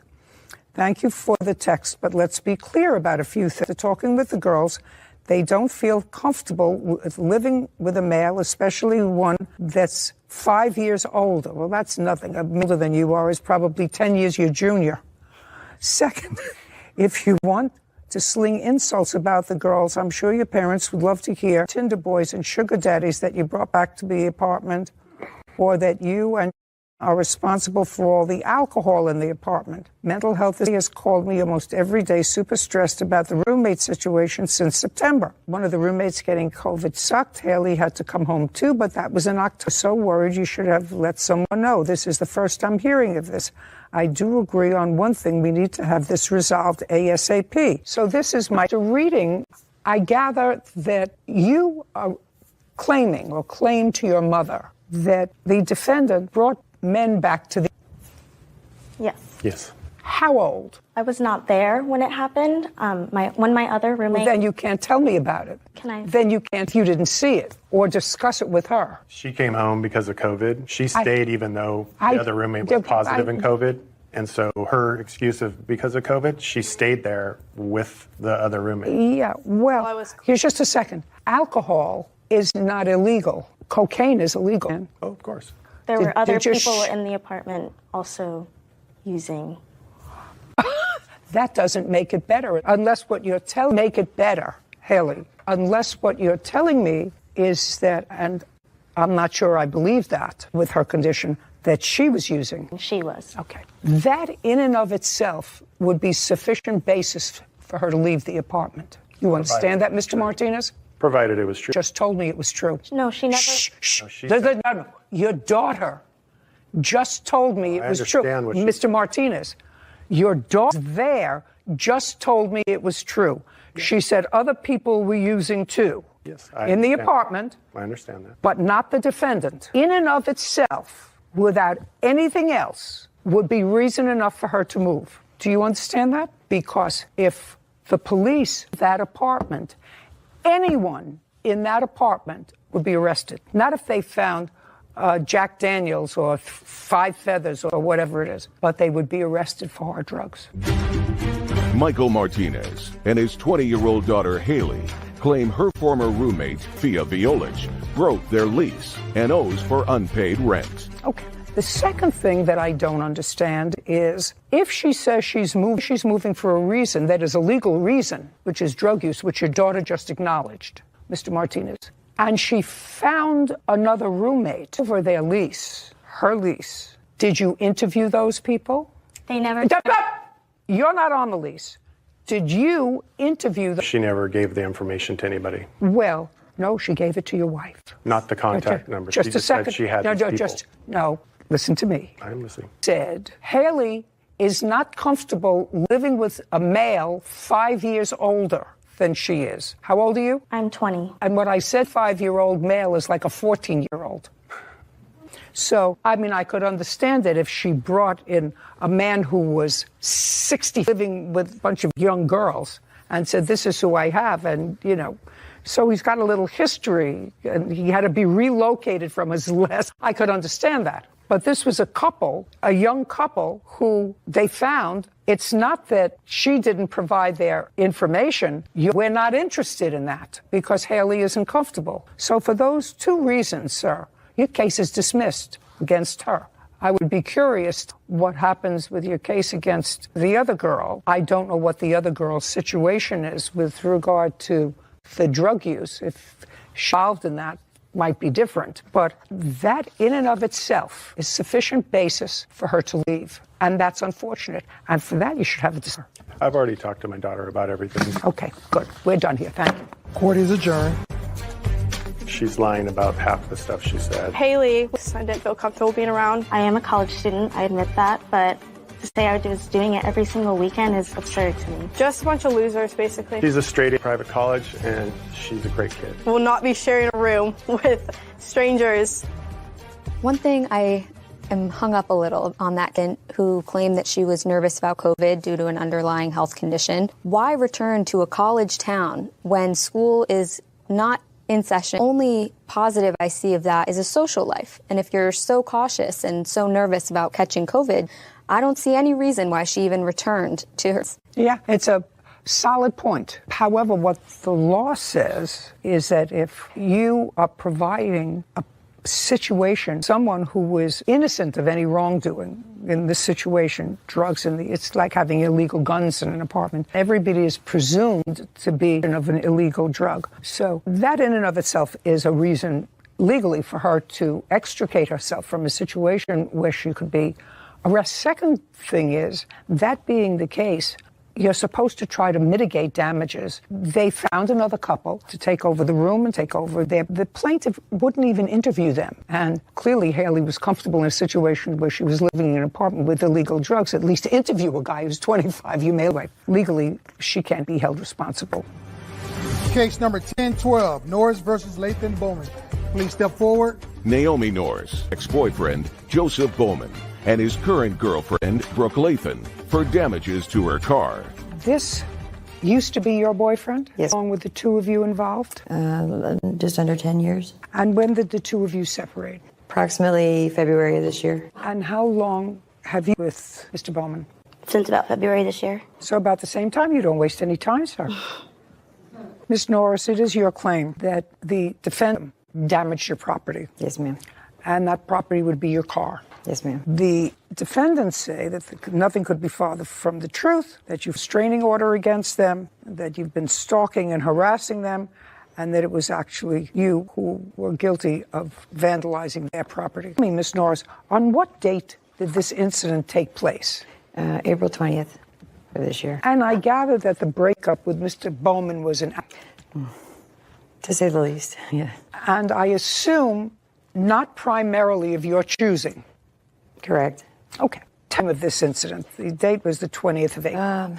It was a little after midnight. Okay. Now, what I gather is, am I correct that he has a suit that you somehow were involved in? It's a criminal case. Who's the defendant in that case? He is. And that case has been over a year. So it was pending at the time that you and Miss Norris were together? Yes. Okay. You had the necessity to talk to him about this case, and he wasn't sort of responding. You reached out to him somehow? By text, by phone? Text, emails, phone. Text, phone, and he wasn't responding. Right. And now it's 10:00 at night, and you tried to text him. Mm-hmm. You knew he was with this lady. That was clear. And somehow you saw his car. What'd you do? Well, earlier in the day, he knew that I was wanting to speak with him about this. But he ignored you. Correct. Miss Norris, you should have given up the ghost by April. Well, for that case, it was still I'm kind of stuck with it for a bit. Well, meanwhile, you saw his car parked in the street. You had tried to get in touch with him that day several times, and he ignored. What did you do? I turned it in, parked behind him, right directly behind his truck. I didn't know whether he was or wasn't in it. You parked directly behind his truck, and? Either called or text. I assume you have the text with you. My battery, I didn't have a charger with me today, so I don't have that available. So far, you're not batting 1,000 with me, Miss Norris. Okay, what happened next? Miss Lathan came out of the house a few doors down, got in her vehicle, came over to where I was parked. It wasn't exactly a hit, but her vehicle touched the side of my vehicle. She got out, jumped on my hood, hit it, and smashed the windshield. You remember that evening? I wasn't even in Chico when this supposedly happened. Where were you? I was at my dad's cabin. He was in Chico. Was he staying at your house? No, but he came by to grab some stuff of mine because I stay with him at his mom's house in Chico. Did the police have this incident? No. Did you report it to the police? Yes, ma'am. On what date? On the 20th. I'd like to see the police report. Thank you.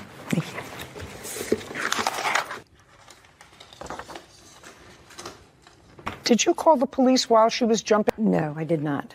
It was directly afterwards. It was directly afterwards? Yes. I'm just noting in the police report, it says, can hear yelling at someone, but it couldn't have been her because you didn't have your phone on at the time. So I'm just trying to figure out who that is. That's me, Mr. Bowman. So you're yelling at Mr. Bowman? Yes. He prevented me. Shh.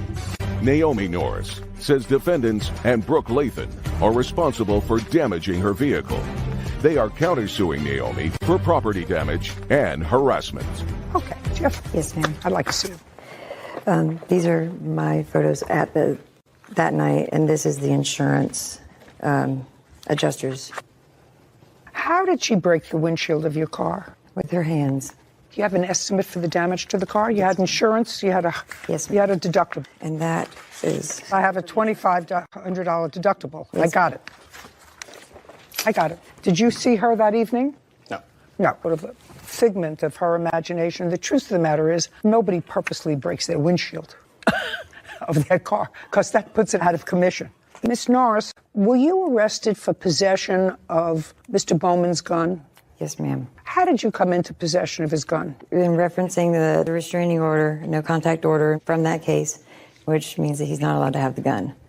I found the gun. Where did you find it? Inside the father's lawnmower. Just a second. What were you doing looking at it there? I was looking for it because he has been ordered to return or to. You went to his mother? Yes, I was there all the time. Like I was still, Just a second. I was still involved with him being over there. In what month did you find the gun? What month? In April. Well, but you had broken up with him. What were you doing in his mother's house? She was still allowing me and my kids to come by. That's ridiculous. And to go through the lawn clipping bag? Move his car at any time after February 2021? Yes. Where did you move it from? The middle of the parking lot at a Walgreens, not in a parking space. It was in the parking lot. And where did you move his car to? Our storage unit. What did you do that for? Because it was sitting in the middle of the parking space. Just a second. Is that his car? Yes, ma'am. Well, what were you doing touching his car after you broke up? I had told him, informed him that earlier that day I moved his vehicle because it was in the middle of the parking lot. Yeah, you have to stay away from him. Well, that's happened since then, yes. Yeah, you have to stay away from him. Did you have any order against him? Not against him, no. Against whom? Miss Lathan. Was it dismissed? Yes, it was. Did you have a trial? We did late. So the answer is you filed for a restraining order and didn't show up. So it was dismissed for your non-appearance. Did you, in fact, control of his password and lock him out of his email accounts at any time? It was the business account that my name is attached to. In what month, the business account? It was the end of February. Did you advise him that you were locking him out? Yes. Then within a week, he had all the information to get. Okay. Can I say something real quick, too, about all the other things that we've been talking about? You asked, like, why would someone break their own windshield? Why would someone steal someone's storage unit, change the lock so he can't get to it, ride all over the truck, pee in his truck? Just a second. Did that happen? No. Miss Norris? No. It did not. Did you, in fact, urinate in his truck? No, I did at the time? not. Okay. Do you have any proof of that? Yes, we do. I'd like to see it. Here's a receipt for my new seats. Okay. So you replaced the seats? Yeah. Yeah. Miss Norris, you got to get over it. Do you understand? Oh, I am. You got to get over it. Have you had any difficulty with her since? No, Your Honor. Miss Norris, I'm dismissing your claim on the car. And proof of her, these are her shoe prints on there. I don't think so, because I'm taking your own words. You, after the breakup, and Miss Latham were involved, moved his truck without his permission and without notifying him at all. You did it all until later. I did. Number one. Number two, you did purposefully. You locked him out of his own business without I'm using your words. Yes, I also now I'm taking their word for the fact that when you in fact moved his truck from one place to urinated on the seats of that car, I'm taking their word for that. No. You moved his truck to harass him. You cut him out, email, business account to harass him. According to you, you serendipitously wanted to speak to him. He tried to ignore you. Purposefully to find his car 11, 12 o'clock at night. Miss Norris, what I'm saying to you is I think that you took the breakup very understandably. It was 10 years, but your behavior from your own mouth suggests to me that they wanted to be left alone and you couldn't leave. So I'm awarding them $2,500 on their counter suit. Your petition is dismissed. Thank you. We're done. Court adjourned. I was being accused of things I didn't do. I did not press criminal charges. All the drama stops. Him not responding or acknowledging those text messages is not my problem. I'm just hoping that she calms down now. We're done and she needs to move on. I have found peace to move on, and I will probably pursue the rest of my legal bounds with this. Sometimes after a few of these, at a loss for words. Well, hell hath no fury like a woman scorned. That's true. And sometimes women, in my experience, the ones that I've seen, take these breakups really hard. I mean, she had a 10-year investment in this guy, and then he meets somebody else. Clearly, she was to let it go without at least leaving her imprint on their behinds. Sad. It's sad. If it's over, it's over. Just have to accept it. His wife, Hannah Gilbert, for unpaid loans, car insurance, and filing a fire. All rise. Court come to order. Have a seat, please. Good morning, Judge. Number 1053, Gilbert versus Gilbert. Thank you. You're welcome. Ms. Gilbert, this is your son? Correct. And the young lady with him is his wife, your claim. There was a time that there was some domestic difficulty in your son's home. At that time, he came to live with you. You claimed that during that time to him for an attorney. Correct. And also extended another loan for him for a car. Correct. Your son and his wife ultimately reconciled, and you claim he stopped paying on the initial loan for an attorney and the car altogether. Correct. You also claim that at some point your daughter-in-law filed against you. Correct. A restraining order that the allegations were false, and she didn't show up at the hearing, and that was dismissed. Correct. Okay. You, Mr. Gilbert, when were you and your wife married? We got married November 4th of 2019. And you have children together? Yes, ma'am. 2? Yep. How old? Son is 4, little girl that just turned 1. So I gather that you and your wife were in a relationship well before you married. If you have a 4-year-old together. We've been living together for about 6 years now. Have you been living together independently on your own in your own home? Yes. In what month and year did you and your wife... As far as after we were married, we separated January of 2021. When you and your wife separated, where did you go? I went to stay with my mother until I was able to find something in town. Give me the date that you went to live with your mother. It would have been the first week of February. How long did you stay there? I was there probably about 4 days? Yes, ma'am. While you were with your mother, and I assume that the separation with your wife was not an amicable one. Correct. Were you seeing your children? When I first separated, yes. Thereafter, about 2 months, no. Why? There was a restraining order that was pulled against me from my wife. 2 months, everything was okay, and you saw your children? Yep. Not yep. Yep is not an answer. Yes is Yes. an answer. And what did your wife allege in order? That I was stalking her.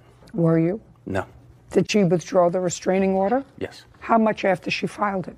I had to actually get a restraining order removed. You went to a hearing? Yes. And was the restraining order denied? Yes. So the lawyer was helpful? Yes. Did your mother lawyer? Yes. Now, at that time you were living on your own. Correct. So you had to have gone to your mother and let her know that you had this restraining order in place. Yes. What date you were served with the restraining order? The second week of February. I'm confused. You said you separated and you went to her around the first week in February. Yep. Yep is not an answer. And I asked you about visitation after you separated, and months were okay. That would be February and March. Correct. But you just said you were served with the restraining order the second week in February. Well, did the restraining order stop visitation? No. Okay. So the restraining order, you continued to see the children? Yes. Until what date? End of February. Well, that's just a couple of weeks. Yes. So you were mistaken. Yes. Did you have a hearing at the end of February? No. To explain that to me, Mr. Gilbert, if she filed the restraining order the second week in February, is that when you filed it? Yes, ma'am. Yes, sir. When you file a restraining order, you appear before a judge. Did you appear before a judge? Yes, ma'am. And did you ask that your husband stay away from you? Yes, ma'am. No, ma'am. Not the children? Not the children. So when the restraining order was first issued, it was just staying away from you? Yes, ma'am. That and request that he stay away from the children? I did not request that he stay away from the children because we have children together. It's not our children's fault. Well, your husband says that it became difficult for him to see his children. And I want to know when that was, because I have to figure this law. When and under what circumstances did it become difficult for him to see his children? It was the month of March. He and I were having some disagreements that was really frustrating me. I was obviously a single mom at that point in time, and I just needed some time away from him and get together so that way the kids can not see mom so upset. So I stopped letting them see him because it was upsetting me with how much my son was asking about his dad, his dad. And so eventually we just kind of came to an agreement on things. Well, you didn't come to an agreement on things. Mr. Gilbert, did you agree? No. So you must have asked for a modification of the restraining order. It was dropped. Well, was it dropped in March? It was completely by the end of February, I believe, totally. Well, I want to know why it is he wasn't seeing his children. Did you agree not to see your children? No. The way I was seeing the children was through her mother. And after a period of time, her mother was not answering any questions as far as when I would be able to see them, when I can pick them up. So that's when you decided to retain an attorney? Yes. In March? Yes. Now I'm getting the picture. So the two of you weren't talking. You were talking through an intermediary, was her mother. Correct. Her mother stopped responding to your calls to see the children, which is when you retained an attorney. So your mother, because you didn't have money. Right. And I'd like you to tell me what the conversation was with your mother. When I went to my mother, I explained to her as far as a retainer. So tell me what you said to her and what she said to you. I went to my mom's house and I told her, tell me what you That I haven't been able to see the babies, and I need to get a lawyer to get something going so I can see my children. And what did she say to you? She said that she could help me out, but she didn't have the full $1,500. I told her it was $1,500. The retainer was $1,500. Yep. How much did she say she had? She did not have all of it. She could come up with about $1,100, in which case. Okay, so she handed you $1,100. I gave her the cash, and then we went down to the lawyer my next day off to get the ball. Gave your mother $400. Correct. And she wrote a check to the lawyer? Debit card, yes. Mrs. Gilbert? Yes. Is it correct that you put in $1,100? Yes, it was actually $458 to be exact, and I just paid it on my debit card, the total $1,500. You $458? Correct. I'm sorry, it was $468. I'm sorry. Okay. So let's take a piece before we get to the car piece. Dawn Gilberts claims her son, Nathan Gilberts, and his wife, Hannah Gilberts, owes her for unpaid car insurance. Now, the attorney appeared with you in court? We never went to court. I had ended up canceling the whole divorce thing due to the fact that me and the wife come to terms, everything was okay. And that was in March or April? It was in March, yes. Ms. Gilbert, did the attorney return any part of the retainer? She did. How much did she return? It was $372.50. 661. 660 minus his portion, yeah. Okay. Did your mother discuss the return of the $661 to her? Did you ever give her any $100? I was waiting to give her money after the attorney had contacted me as far as what was returned to her, in which case I had made weekly payments thereafter. Payments? Yes. To your mother? Yes. The first one was $200, and then there were $100 increments over the next 3 weeks. So you returned $200? First week, yes. And then? $100 a week, weekly. For how many weeks? 3 weeks. So you still owe her $161. Is that okay? Mrs. Gilbert, did your son return to you $200 the first week, acknowledging the loan? No, ma'am. He didn't? I never received a $200 payment. How much did you receive in payments from him? I received a total of $300. One on the May 15th, May 29th, and May 8th of $100 each. Do you have, Mr. Gilbert, gave your mother a $200 payment towards the attorney's fees? No, I don't have the proof for the $200. I do have the proof for the... For $300. She said you made $300. Yes, I cleaned out the truck and... Okie dokie. So we have $361 at the car. When you and your wife separated, did you need a car? I received this car in 2018. Okay. Explain to me surrounding the car. As far as the circumstances, there was an issue with my sister's vehicle that my sister's vehicle no longer ran. My mother approached me as to if I wanted the vehicle, I was just going to keep the vehicle that I had already bought from her boyfriend. Okay. And my sister was going to get the new vehicle. Okay, so this was a sort of an interfamily swap. What arrangement did you make with regard to the car? Did you get a new car? Yes. I told my mother that I just paid off a tool bill. That I was able to give her $50 a week. That would be the best option as opposed to my sister not working at all, not being able to guarantee my mother any money whatsoever. Okay, so you wanted a new car? Yes. You wanted a new car. What kind of car? 2011 Ford Edge. Do you remember what you paid for it? The total price was $4,200. Okay. Do you have the bill of sale? No, I do not. Do you? Yes, ma'am. I'd like to. Thank you.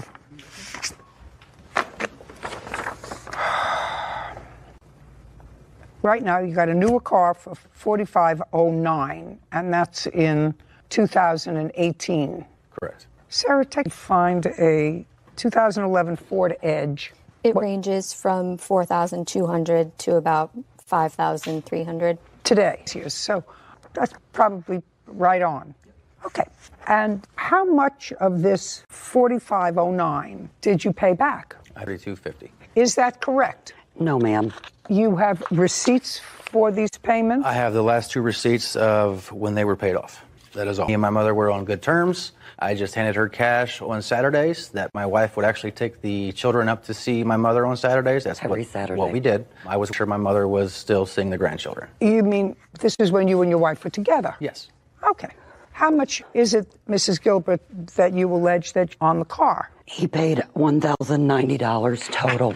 And he says he paid $3,250 on the car. That is incorrect. I told him approximately 3 weeks ago that he still owed $3,420, and he did agree to that via text. I'd like to see that.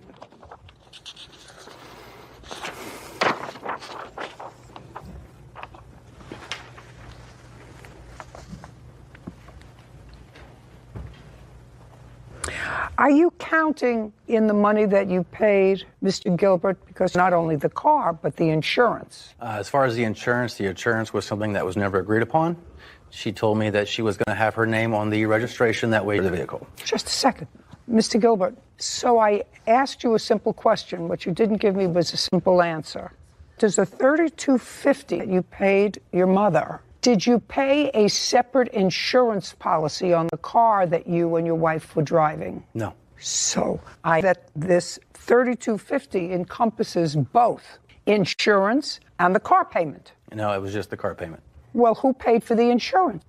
That's ridiculous, Mr. Gilbert. That's what I tried to explain to her. What do you mean you tried to explain that to her? I tried to explain to my mother that I did not need her to carry the insurance, that I had other vehicles for me to insure it with my other vehicles. But she insisted on having the insurance and... Just a second. Is the car in your name? It's in both of our names. My mother... It was to ensure that there was current insurance. What other vehicles do you have? I currently have a 1998 BMW, and my wife has a 2013... Pay insurance on those cars? With what company? Through Nationwide. The total, after dropping the BMW, because that no pay $363. Just a second. So you currently only have a 2013 car and this car. Yes. That was purchased in 2018. Correct. And now, on the one car that you have, you pay $300 and how much? How much did he say he paid that he has insured? It's 300 and something. Was for the Toyota and the BMW. No, you said BMW. What you said was, we dropped the BMW because it's no longer running. Is that what he said? That's what he said. And he said, so the insurance is now $360. Because there is a loan on the vehicle and it has to have full coverage. It's my vehicle, ma'am. I carry high because I'm considered a liable driver, being young with a loan. Insurance is very expensive. So why would it have been cheaper? With the Mr. Gilbert. With the multi-car discount?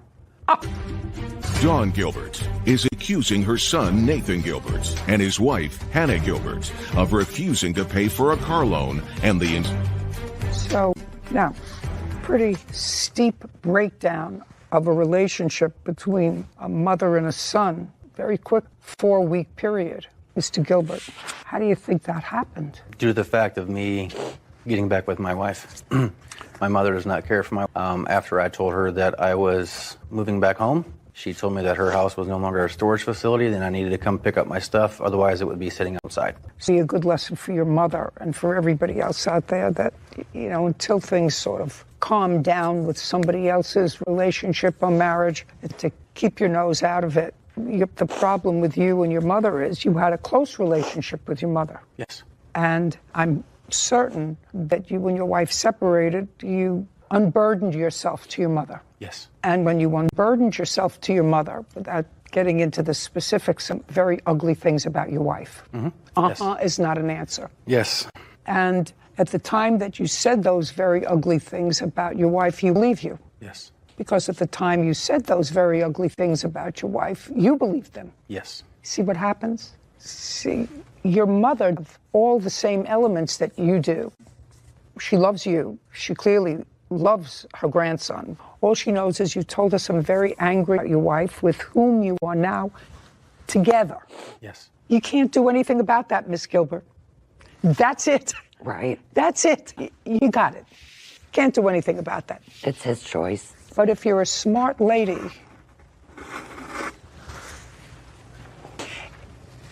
Thank you. And if your son is smart, he'll recognize he has one mother. But 50 is better than 50-50, so chances are that you got a 50% shot. Right. You only have one mother.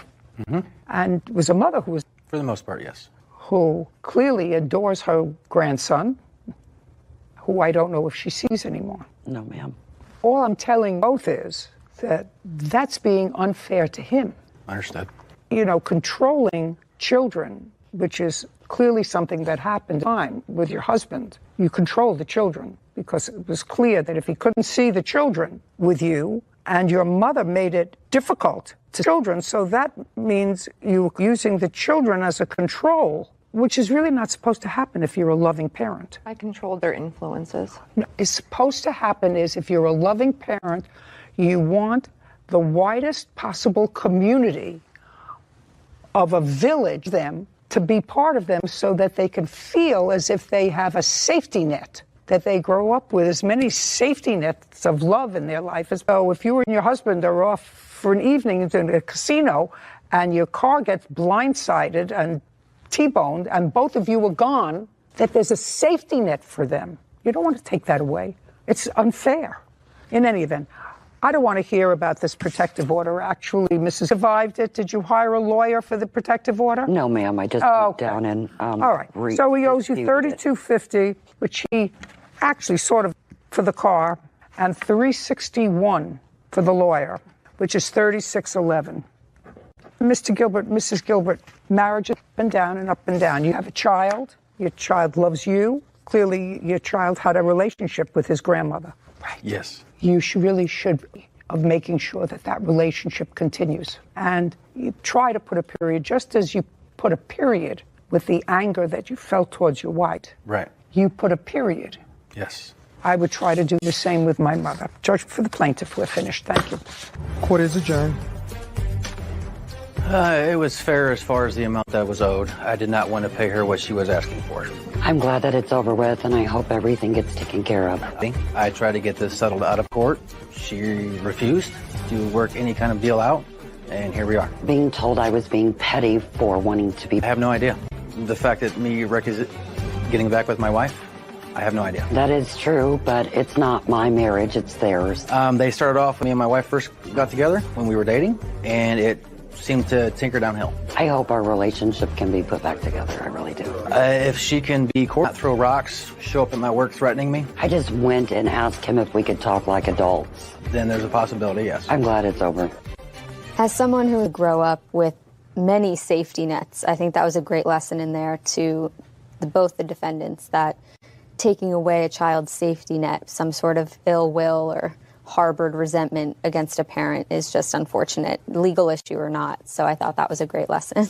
I always feel sorry for grandparents who love their children and then get themselves involved with a breakup, which happily take sides right away before the situation has sort of calmed itself down and you see in what direction it's going. You know, I didn't know, but I'm sure he said a lot of nasty things about his wife when he went to live with his mother. She saw how hurt he was. She developed her own resentment, spilled over. But, you know, you got to love your children. More than you hate each other. Tiaga Evans is suing former roommates Tamara McClinton and Coyote Taylor Jr. for an unpaid loan. From the order, all rise. Be seated, please. Hello, Judge. Case Marciaga Evans versus McClinton Taylor Jr. Thank you. You're welcome. Miss Evans. Yes. These used to be your roommates. Yes. You had a boyfriend. That's you? Yeah, he was him. And he was friendly with you. Yes, ma'am. So the four of you decided to rent an apartment together. Mm-hmm. On what date? 7th. 2020. Yes. And at the time, according to your complaint, the defendants didn't have their half of the move-in money. Correct. Which was how much? $1,245. And they were supposed to give it back to you. You put in the full amount of money. Is not an answer. Yes is an Yes, answer. correct. Sorry. A response to that, because I'm going to take this case in pieces, because that's part of what you're suing for. Correct. The $1,245. Now, who wants to tell me you wouldn't have the money to put down when you came in? Yes, Your Honor. Yes. And you acknowledge that you told her that you would give her some point. Yes. Did you give her the money? Not yet, Your Honor. So that you still owe the money? Partial. What part? Well, we had groceries and everything and cooking for them. It was pretty much like having two other extra kids. And so out of that money, she said that that can be deducted from the money that... Oh, just a second. Sorry. Well, if, forget about cooking for them or cleaning up after them. That wasn't an arrangement. And that's not even what you say in your answer, but what you wrote in your answer? Yes. Okay. It had nothing to do with cooking and taking care of them like children. Did you keep receipts from all the food? No, Your Honor. And how are you supposed to know how much you owe them? She said that she was keeping track of it. How could she keep track if you were going shopping? Because I was going with her. She was every time we went grocery shopping. So she. Well, if you went grocery shopping and you were paying, you got the receipt. I didn't find the need to keep it. Well, she was. Then, is that the arrangement you made with her that they would No, go Your both? Honor. No, of course not. All right. So then you owe $1,245. That's for starters. And then you want damages for an assault and harassment. I don't know about the harassment. Who assaulted you and when? She did. She came to my door one day telling me... What door? My room door, my bedroom door. Okay. On what date did you move out? July 1st. July 1. 2021. And on what date did this incident happen where she came to your door? June 6th. I'm listening. She told me she wanted to talk to me. I said, okay. We went out to the living room. We ended up talking. Slowly. Sorry. We went to the living room. She was telling me her husband felt uncomfortable in the kitchen. He felt that we were watching him through our door and we weren't doing that. So I had to tell her we weren't related. She ended up getting upset and that's when she attacked me and I had to defend myself. Well, how did she attack you? She went for my hair and she started pulling my hair. She went to pull your hair and back and forth. Yes. And what did you do? I tried to defend myself by... How did you do that? Fighting back. Well, tell me what you did. Off of me and tried to get her hair to So you were each pulling each other's hair? Yes. Okay. Did either one of you go to a hospital? No. The doctor? No. Did you stay in the apartment on June 7th? It was June 6th, but no, I had left right after the fight. So you never moved? No, I did, but I had left that day. Oh, so were you there on June 7th Yes, is my I was. question. Correct. And you were there on June 8th, 9th, 10th, 12th, Yes. 13th, all the way up to July? Correct. Okay. So far they owe you $1,245. So we finished with your... Correct. Yes. Yes. Now I have a counterclaim. Counterclaim is about lost wages and something about COVID and restraining order. Let's go. We had contacted COVID through Elizabeth on, I believe it was between January 1st of 2020 and January 6th, 2021. A lot of people contracted COVID from each other. Yes, Your Honor, but she failed to let us know that smell a few days after noticing, after we had all played Monopoly and a drinking game all together, drinking off of the same bottles. During that time, she smelled, but she failed to let us know.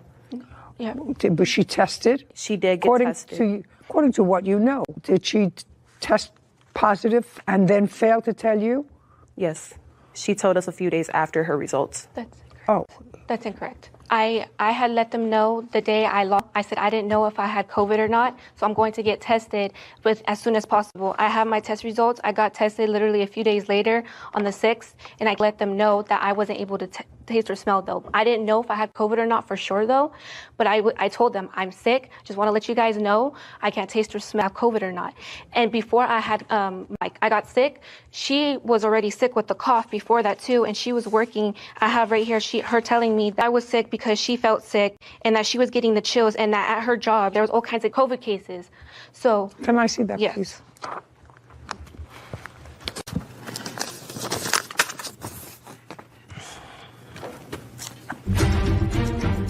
Year-old Elizabeth Berzion's former roommates Tamara McClinton and Tyote Taylor Jr.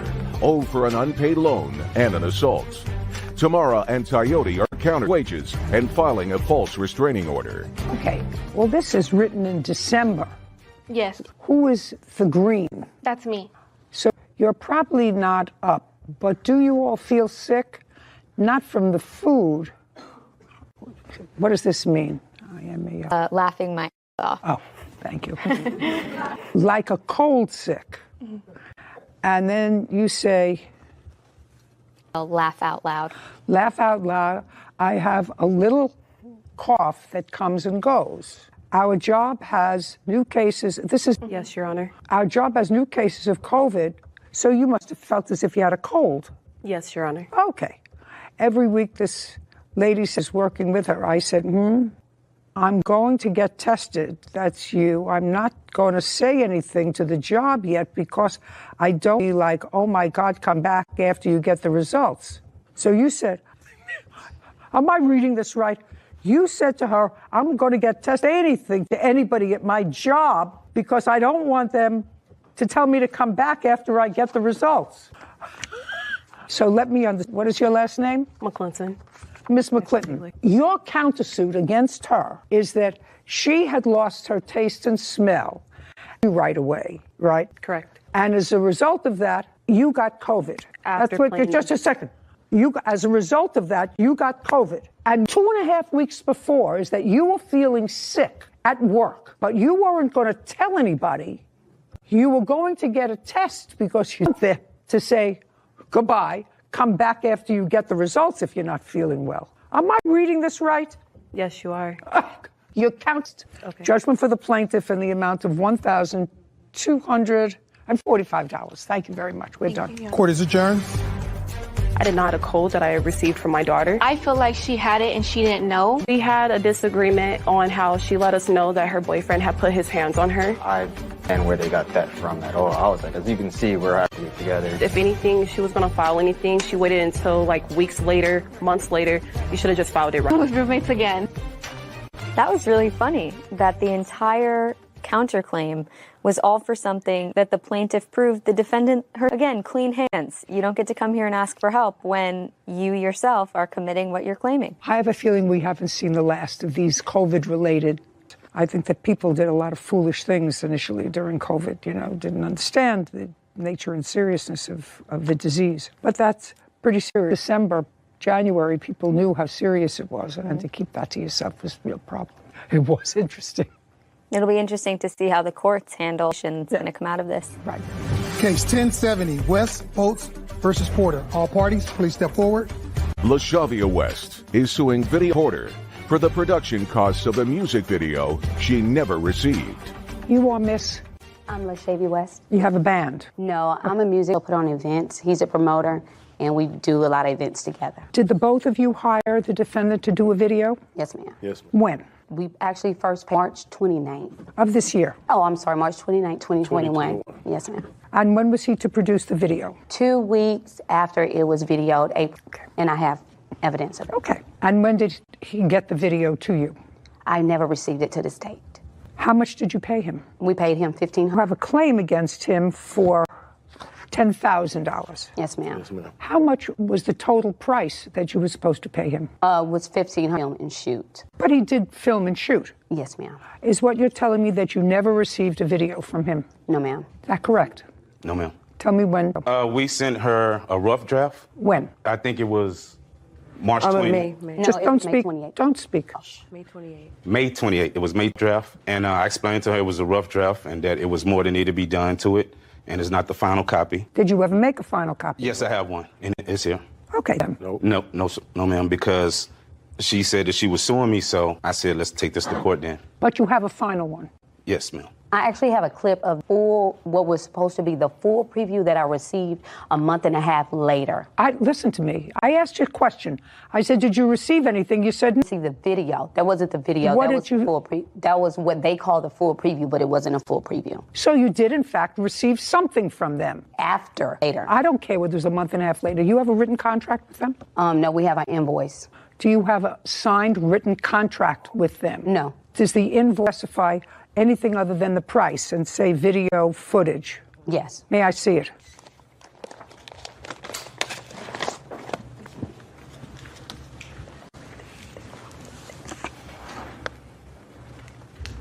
We also hired him behind the scene event. Yes, ma'am. Well, the whole price was $1,750. That includes the recap video. I don't know what that means, and I don't care. That was other footage with other event footage that we had other events. Okay, so the whole thing together was $1,750 or $1,500, ma'am. $1,500, and you $100. Yes, that was just a video. You acknowledge that. Yes. Okay, would you take a look at this and just show me where it says it has to be delivered by a certain date? Second. Yes, ma'am. Just show me that invoice and tell me where on that invoice it says it has to be delivered by a certain... Nowhere on the invoice, ma'am. It doesn't. So, it does not. But that was the document that was created at the time. Yes, his manager gave to me after we paid. Doesn't matter. That's without anything else. That was the agreement. He was going to produce this video. Now, if you then say to him in a subsequent text, I need it, but he agrees to it by, if we're going to modify that agreement, which was the invoice to produce a video, which he says that he has, that you modified that agreement that he agreed to, I will look at that, and if you have it in a text message, I'll look at it. Can I see it? Yes, ma'am.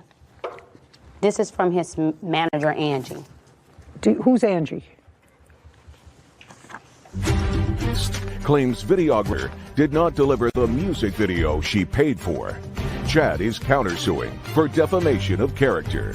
Okay, so they sent you of the video, full preview, and you wrote back, I hate it. Is that right? Yes, they sent the preview. Just a second. Yes, ma'am. In May?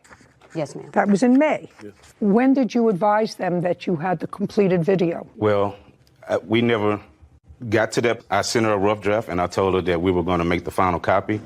And she took advantage of the one time that I went on vacation, and I made it clear when I was going on vacation, phone off and not taking my computer.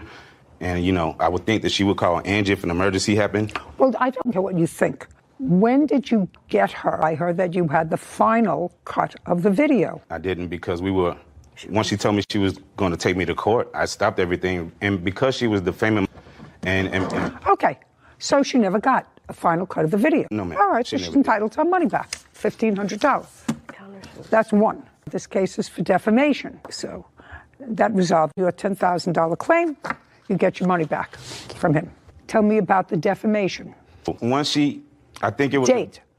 Date that you're claiming she defamed you. The date that she defamed me was June 16th. I went on vacation and made it clear that I didn't have my phone. Don't tell me what you made clear. June 16th. I'd like you to show me what she said to defame you.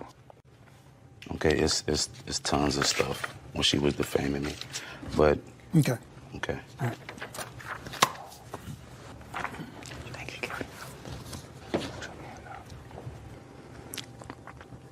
Okay, well, it's clear that she's angry that video in time. Excuse me. And she didn't. We never set an exact time. Well, actually, somebody who works for you did. Because somebody looks like April 29th. Yes, ma'am. Also, your video will be ready this week coming. You'll get a preview. Was that what you wrote to her? Yes. Yes. That's all.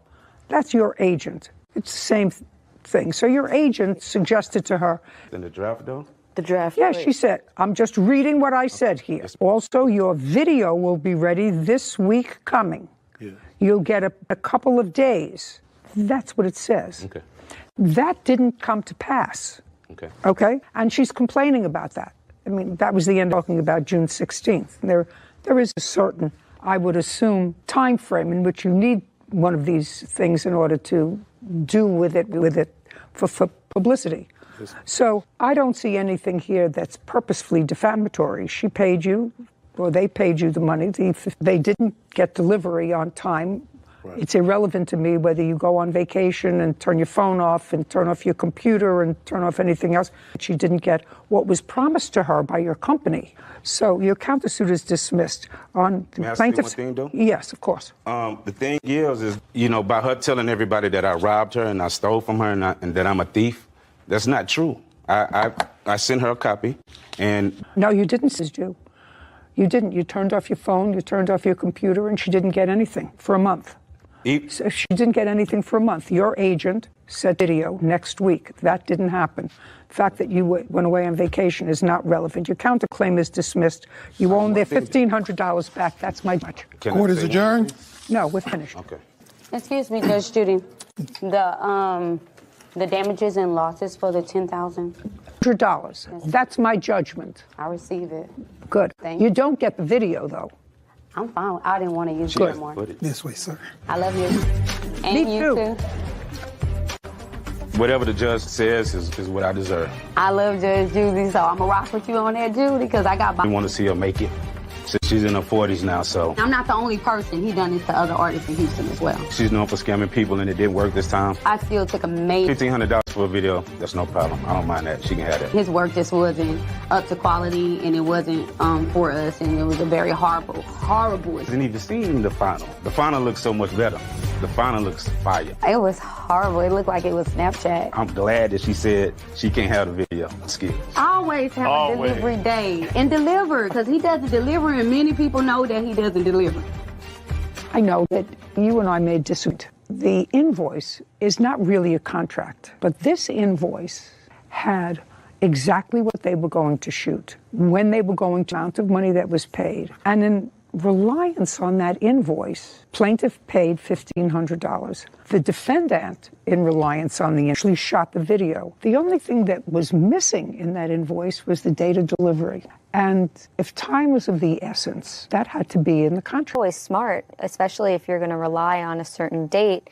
I think that's where we might have some disagreement, is I think that the plaintiffs detrimentally rely invoice. She booked event space for a listening party or viewing party that was never able to take place due to not receiving the video. So had a couple claims for getting paid back if she had already paid venues. You mean damages other than the amount of money that she said. And I would agree with you. If the delivery. I think people far too often think that an invoice is a contract. When you come to a legal forum, that's not the case. And I think that, and to especially have dates on it, if that's important to you, and time is of the essence, I think that. Hôm nay mình sẽ hướng dẫn các bạn tô màu bức tranh có hình một chú nai.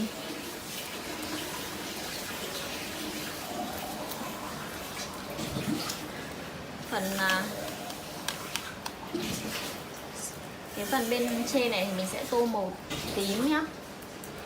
Đây mình sẽ tô phần màu tím vào trước bờm.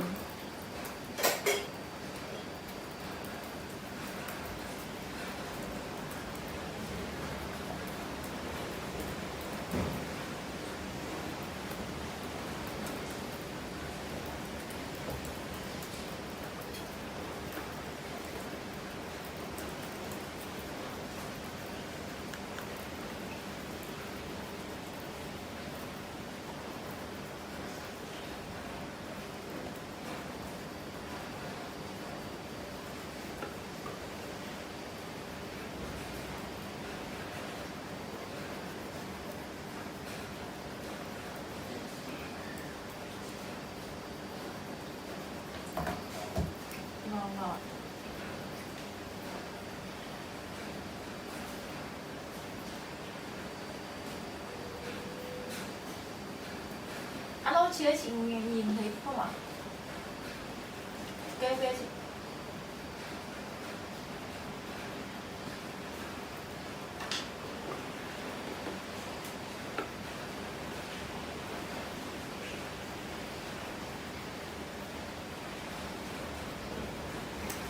Vâng.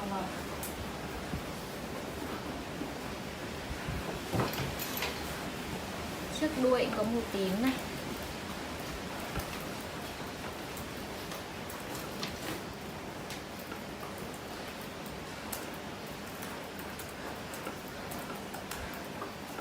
Rồi ạ.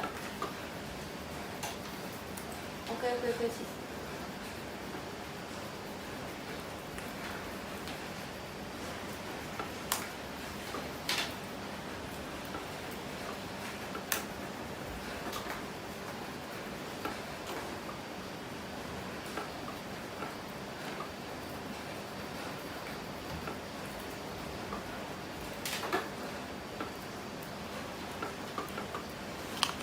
Mình sẽ tô màu của chú nai này màu cam nha.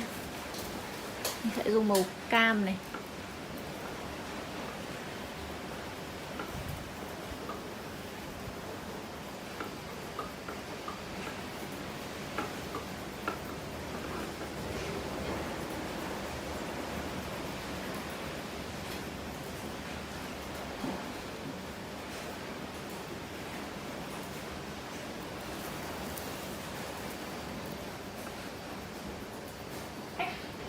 bảo là khách đang trên bus rồi đấy chị.